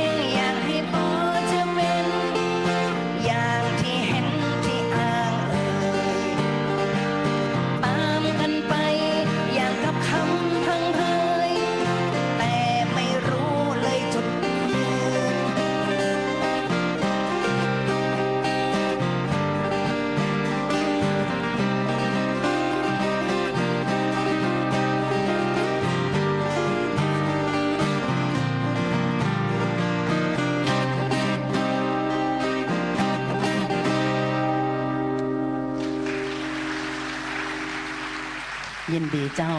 เพลงนี้มีคับคล้ายคับคลากับเจ้าว่าจะเหมือนอย่างบางอย่างในปัจจุบัน ก็อยากจะให้เวลาละอ่อนรุ่นใหม่เนี่ยนะเจ้าได้คิดได้ไตร่ตรองถึงความเป็นไปของทางสังคมของบ้านเฮานะเจ้ามันหนักหนาเหมือนที่เพลงเป็นว่าแต้เลยนะเจ้าคงบ่ต้องไปทิมไปต่ำไผ่นะเจ้าไม่ใช่บัดได้แซะนะเจ้า แต่ว่ามัน มันเป็นแบบนั้นแต่เลยนะเจ้าก็ขอให้กำลังใจคนรุ่นใหม่นะเจ้าว่าเราต้องใช้สติปัญญาให้นักขึ้นนะเจ้ามีเวลาอีกเยอะไหมเนาะเบื่อหรือยังเจ้าไม่เบื่อครับอยากฟังเพลงอะไรฉันมีความรักมาให้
เวลาไปผ่านไปว้ยเวยเลยนะเจ้าเหลือเพลงแห่งฉันนักเลยฮะ ตอนนี้2 ทุ่มกว่าแล้วใช่ไหมคะ วันนี้วันศุกร์ใครทำงานแล้วยังไม่ได้กลับบ้าน น้ำท่าไม่ได้อาบมั้งฮะ มากินข้าวที่นี่ คงจะมีเวลาเหลืออีกนิดนึงหมายถึงว่าอีกสัก2-3 เพลงนะเจ้ากลัวจะเบื่อเจ้ากุหลาบเพียงพิงนี่ให้พี่นิ่มฮ้องให้พี่นิ่มฮ้องนะเจ้ากุหลาบเพียงพิงเรื่องแซะไหลมาติ๊กติ๊กติดบันไดปิกบ้านแล้ว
สำหรับคนเป็นแม่นะเจ้า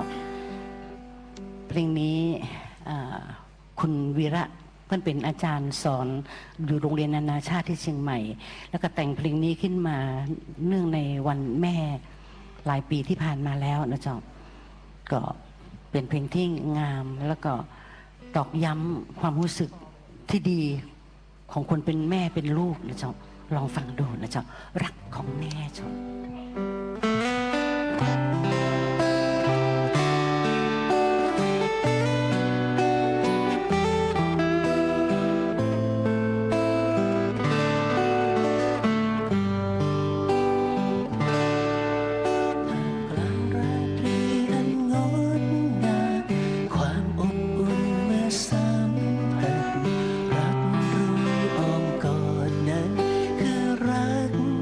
ที่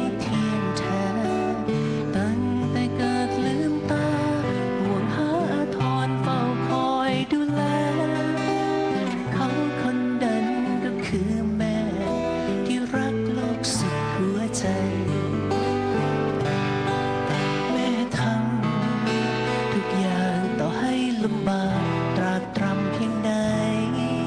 หากทำให้ลูกได้อยู่สบายเปรียบดังกับสายน้ำปิง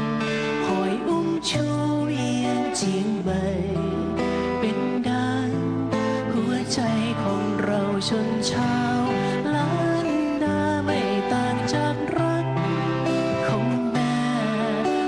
พร้อมให้เราตลอดมาไม่มีรักใดๆมากกว่ารักไร้เงื่อนไขนานาคือรักของแม่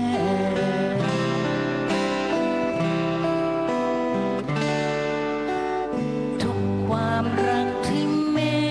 ให้ความห่วงใยที่แม่ไม่หวังจะได้รับสิ่งใดกลับมาสักทีโลกไม่ต้องตอบแทนที่แม่ให้ตราบจนวันนี้แค่ขอลูกเป็นคนที่ดีเท่านี้แม่ก็ภูมิใจแม่ทำทุกอย่างต่อให้ลำบากตรากตรำเพียงไหนหากทำให้ลูกได้อยู่สบายเปรียบดังกับสายน้ำปิงคอยอุ้มชูเวียงเจียงใหม่เป็นดังหัวใจของเราชนชาวล้านนาไม่ต่างจากรักของแม่พร้อมให้เราตลอดมาไม่มีรักใดๆมากกว่ารักไร้เงื่อนไขนานาคือรักของแม่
ยินดีจ้านักเจ้า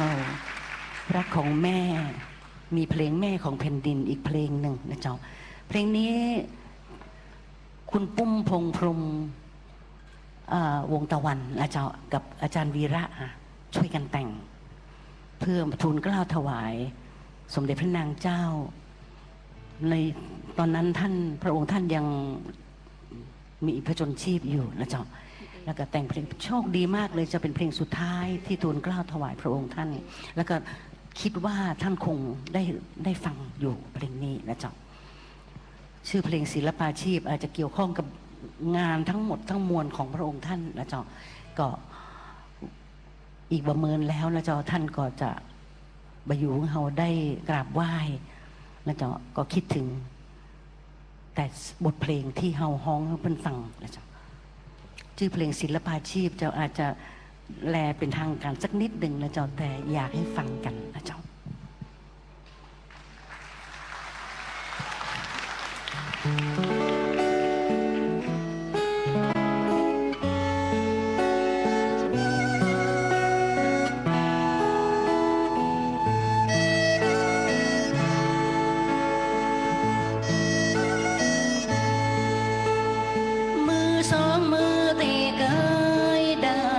จับงานตามให้นาบอกเคยจูประสานการงานศิลป์มีเจ้านางหนึ่งองค์ผู้บุญญาพระเจ้า ส่งสอนเฮาสร้างสรรค์ผลงานงดงามใหญ่ไม่มาถักทอพื้นมัดมีแพรว่าเพลิดเพรายไว้ฮือสารเป็นสายเป็นลายเลิศล้ำงานครำเงินและทองตีเจ้าเขาเฝ้าเพียรเฮียนห้ำความหูที่ทรงจีนำกำจุนครอบครัวส่งเป็นไฟส่องแสงจีตายามที่ฟ้ามืดมัวทั่วเขตแดนท่านปลูกปัญญาพ้องชนศิลปาชีพนี้ตีหล่อเลี้ยงคืออาชีพคนจนแข็งแกร่งด้วยความหูแห่งแผ่นดินต่อฝ้ายลายจกล้ำตีดูเด่นกว่าไผมากมีงานปันดินแต้มสีเรื่องราวหลากหลายผ้าปักมือไม่น้อยปักด้วยใจที่ทุ่มเทไปดอกไม้ประดิษฐ์จำลองสวยงามจับตางานฝีมือสลาไม้ล้วนประณีตและทรงพลังหนังตะลุงงามล้นจนดังก้องฟ้าตุ๊กตาอ่างทองเรือกรและของเมืองนารา ย่านลิบเฮากระเป๋าที่เฮาภูมิใจ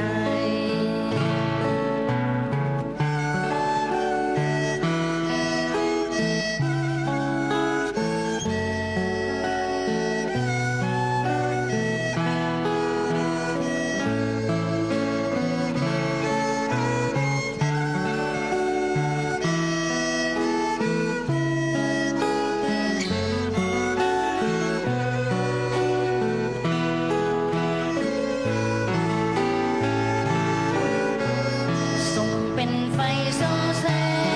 งจีตายามที่ฟ้ามืดมัวทั่วเขตแดนท่านปลูกปัญญาของชนศิลปาชีพนี้ตีหล่อเลี้ยงอาชีพคนทรงแสกแข็งแกร่งด้วยความหูแห่งแผ่นดินมือสองมือตีเกยได้แต่จับงานตามให้นาบอกเกยจะหูประสายาการงานศิลป์มีเจ้านางหนึ่งองค์กูอุ่นยาพระเจ้าแผ่นดินทรงสอนเฮาสร้างสรรค์ผลงานงดงามทรงสอนเฮาสร้างสรรค์ผลงานงดงาม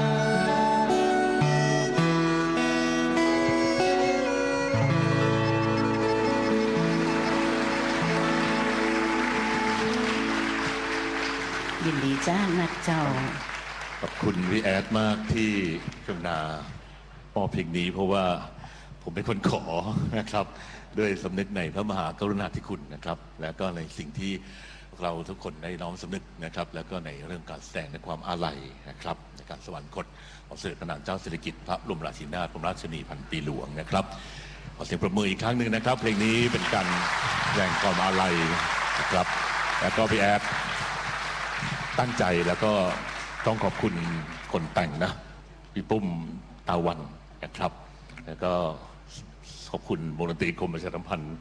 นะฮะซึ่งก็คิดว่าครับคงจะได้ไปเล่นที่เฮือนสุนทรีบ้างนะฮะครับก็คงเป็นช่วงท้ายนะครับที่วันนี้พี่แอดตั้งใจมากสำหรับคอนเสิร์ตนะครับอาจจะเป็นคอนเสิร์ตที่เรียกได้ว่า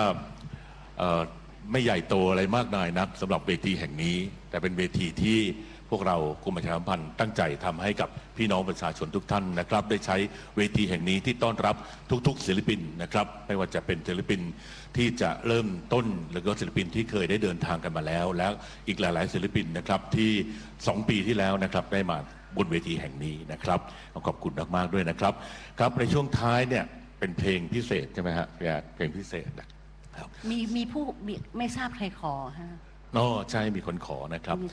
แต่ผมยังสงสัยนะคือตอนที่พี่จรัญมโนเพชรเคยถามผมเหมือนกันว่าโยเคยมีพี่สาวไหม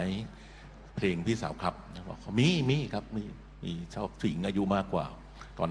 นั้นเหมือนกันนะครับแต่ตอนนี้คือถ้าพี่จรัญ74ใช่ไหมครับแล้วพี่สาวคนนั้นตอนนี้ยังอยู่อายุเท่าไหร่แล้วครับครับก็เลยเมื่อสมัยก่อนก็คือมีมุกอำสนุกกันหลายเรื่องราวแล้วก็วันนี้ที่พี่อาร์ตได้ร้องเพลงหลายเพลงก็คิดว่าคงจะนึกถึงพี่จรัญมโนเพชรอยู่หลายเพลงนะครับแล้วก็น้ำตาซึมๆอยู่นะครับครับก็คงจะเป็นช่วงท้ายนะครับผมคงจะต้องขอกล่าวขอบพระคุณมากๆเลยนะครับที่พี่อาร์ตสุนทรีเวชานนท์นะครับ70 ปีกุหลาบล้านนานะฮะแล้วก็ต้องขออภัยว่าพี่เจนบอกว่าไม่อยากให้ใช้คำว่า70เลยนะครับอบอุ่นมากๆครับวันนี้ขอบคุณนักดนตรีนะครับโจครับโจคุณนิ่มครับนะครับปกตินี่เชิญสุนทรีนี่ขอกันแบบนี้ไม่ได้นะฮะเพราะว่าต้องตามคิวบ้างแล้วก็ลำดับเพลงต่างๆด้วยบ้างนะครับแล้วก็วงดนตรีไทยกรมประชาสัมพันธ์น้องมนครับน้องมุกครับขอบพระคุณนะครับทางท่านผู้ชมทุกท่านขอบพระคุณกรมประชาสัมพันธ์นะครับ NBT ครับวันนี้เราได้บันทึกรายการแล้วก็ทั้งออกอากาศสดด้วยของถนนดนตรีไลฟ์แล้วก็จะได้นำเสนอในทางภาคของวิทยุและก็ทีวีกันอีกครั้งหนึ่งนะครับวันนี้ขอบคุณมากๆครับมีข้าวของที่มามอบให้กับศิลปินแล้วก็พี่แอดบอกว่ามีทุกอย่างก็จะนำกลับไปวันนี้อาจจะเดินทางไปโดยวันพรุ่งนี้นะครับเครื่องบินแต่ว่าคงไม่สะดวกวันนี้มีเจ้าภาพนะฮะมีผู้สนับสนุนจะขอนำข้าวของทั้งหมดส่งไปให้พี่แอดที่เชียงใหม่นะครับก็จะช่วยสนับสนุนด้วยขอบคุณมากนะครับขอบคุณครับขอบคุณทางสมานไก่ย่างปทุมธานีครับมานำของไก่ย่างมามอบให้กับศิลปินแล้วก็ทีมงานด้วยนะครับขอบคุณมากๆนะครับขอบคุณทุกท่านนะครับแล้วก็เราจะพบกันใหม่กับถนนดนตรีไลฟ์ในเดือนหน้า27 มีนาคมนะครับใช่เลยนะฮะรักปอนและกับขอให้เหมือนเดิมนะครับไทยธนาวุฒิอินโบโดกันและกบไมโครนะครับพบกันใหม่ในเดือนหน้าแล้ววันนี้ขอบคุณนะครับและขอให้พี่แอดเดินทางกับโดยสวัสดิภาพแล้วก็เพลงสุดท้ายที่จะร่วมกันร้องในเพลงนี้ขอบคุณนักหงาด้วยนะครับที่จะมอบเพลงนี้มาให้กับถนนดนตรีในเพลงสุดท้ายที่จะล่ำลากันเชิญครับ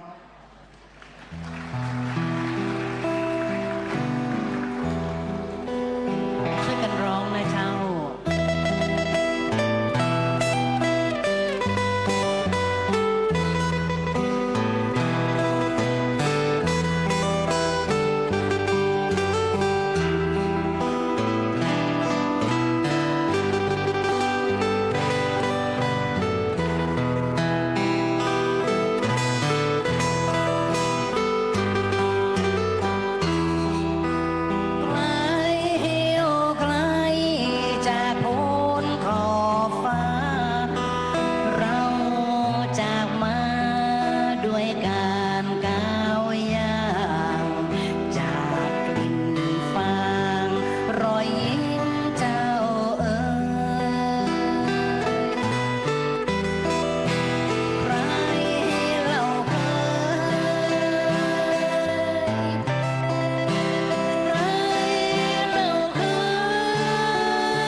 ที่ร้างเริดรัง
สุด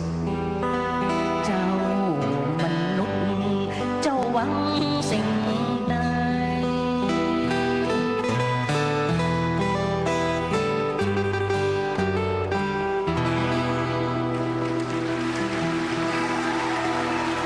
ขอบคุณชาตินักเจ้า ขอบคุณชาตินักก็คงขอลาเวทีด้วยเพลงนี้นะเจ้าใกล้ตาไกลตีนปลื้มใจที่สุดเลยเจ้าเป็นวันที่พี่สุรีมีความสุขมาก วิทยุแห่งประเทศไทย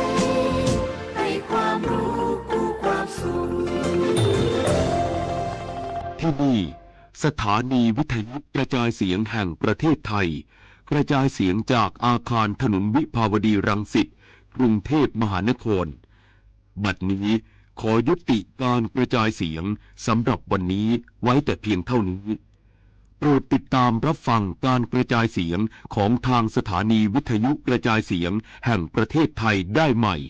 เริ่มตั้งแต่เวลา 5 นาฬิกาเป็นต้นไปขอความสุขสวัสดีจงมีแด่ท่านผู้ฟังทุกท่านราตรีสวัสดิ์ครับ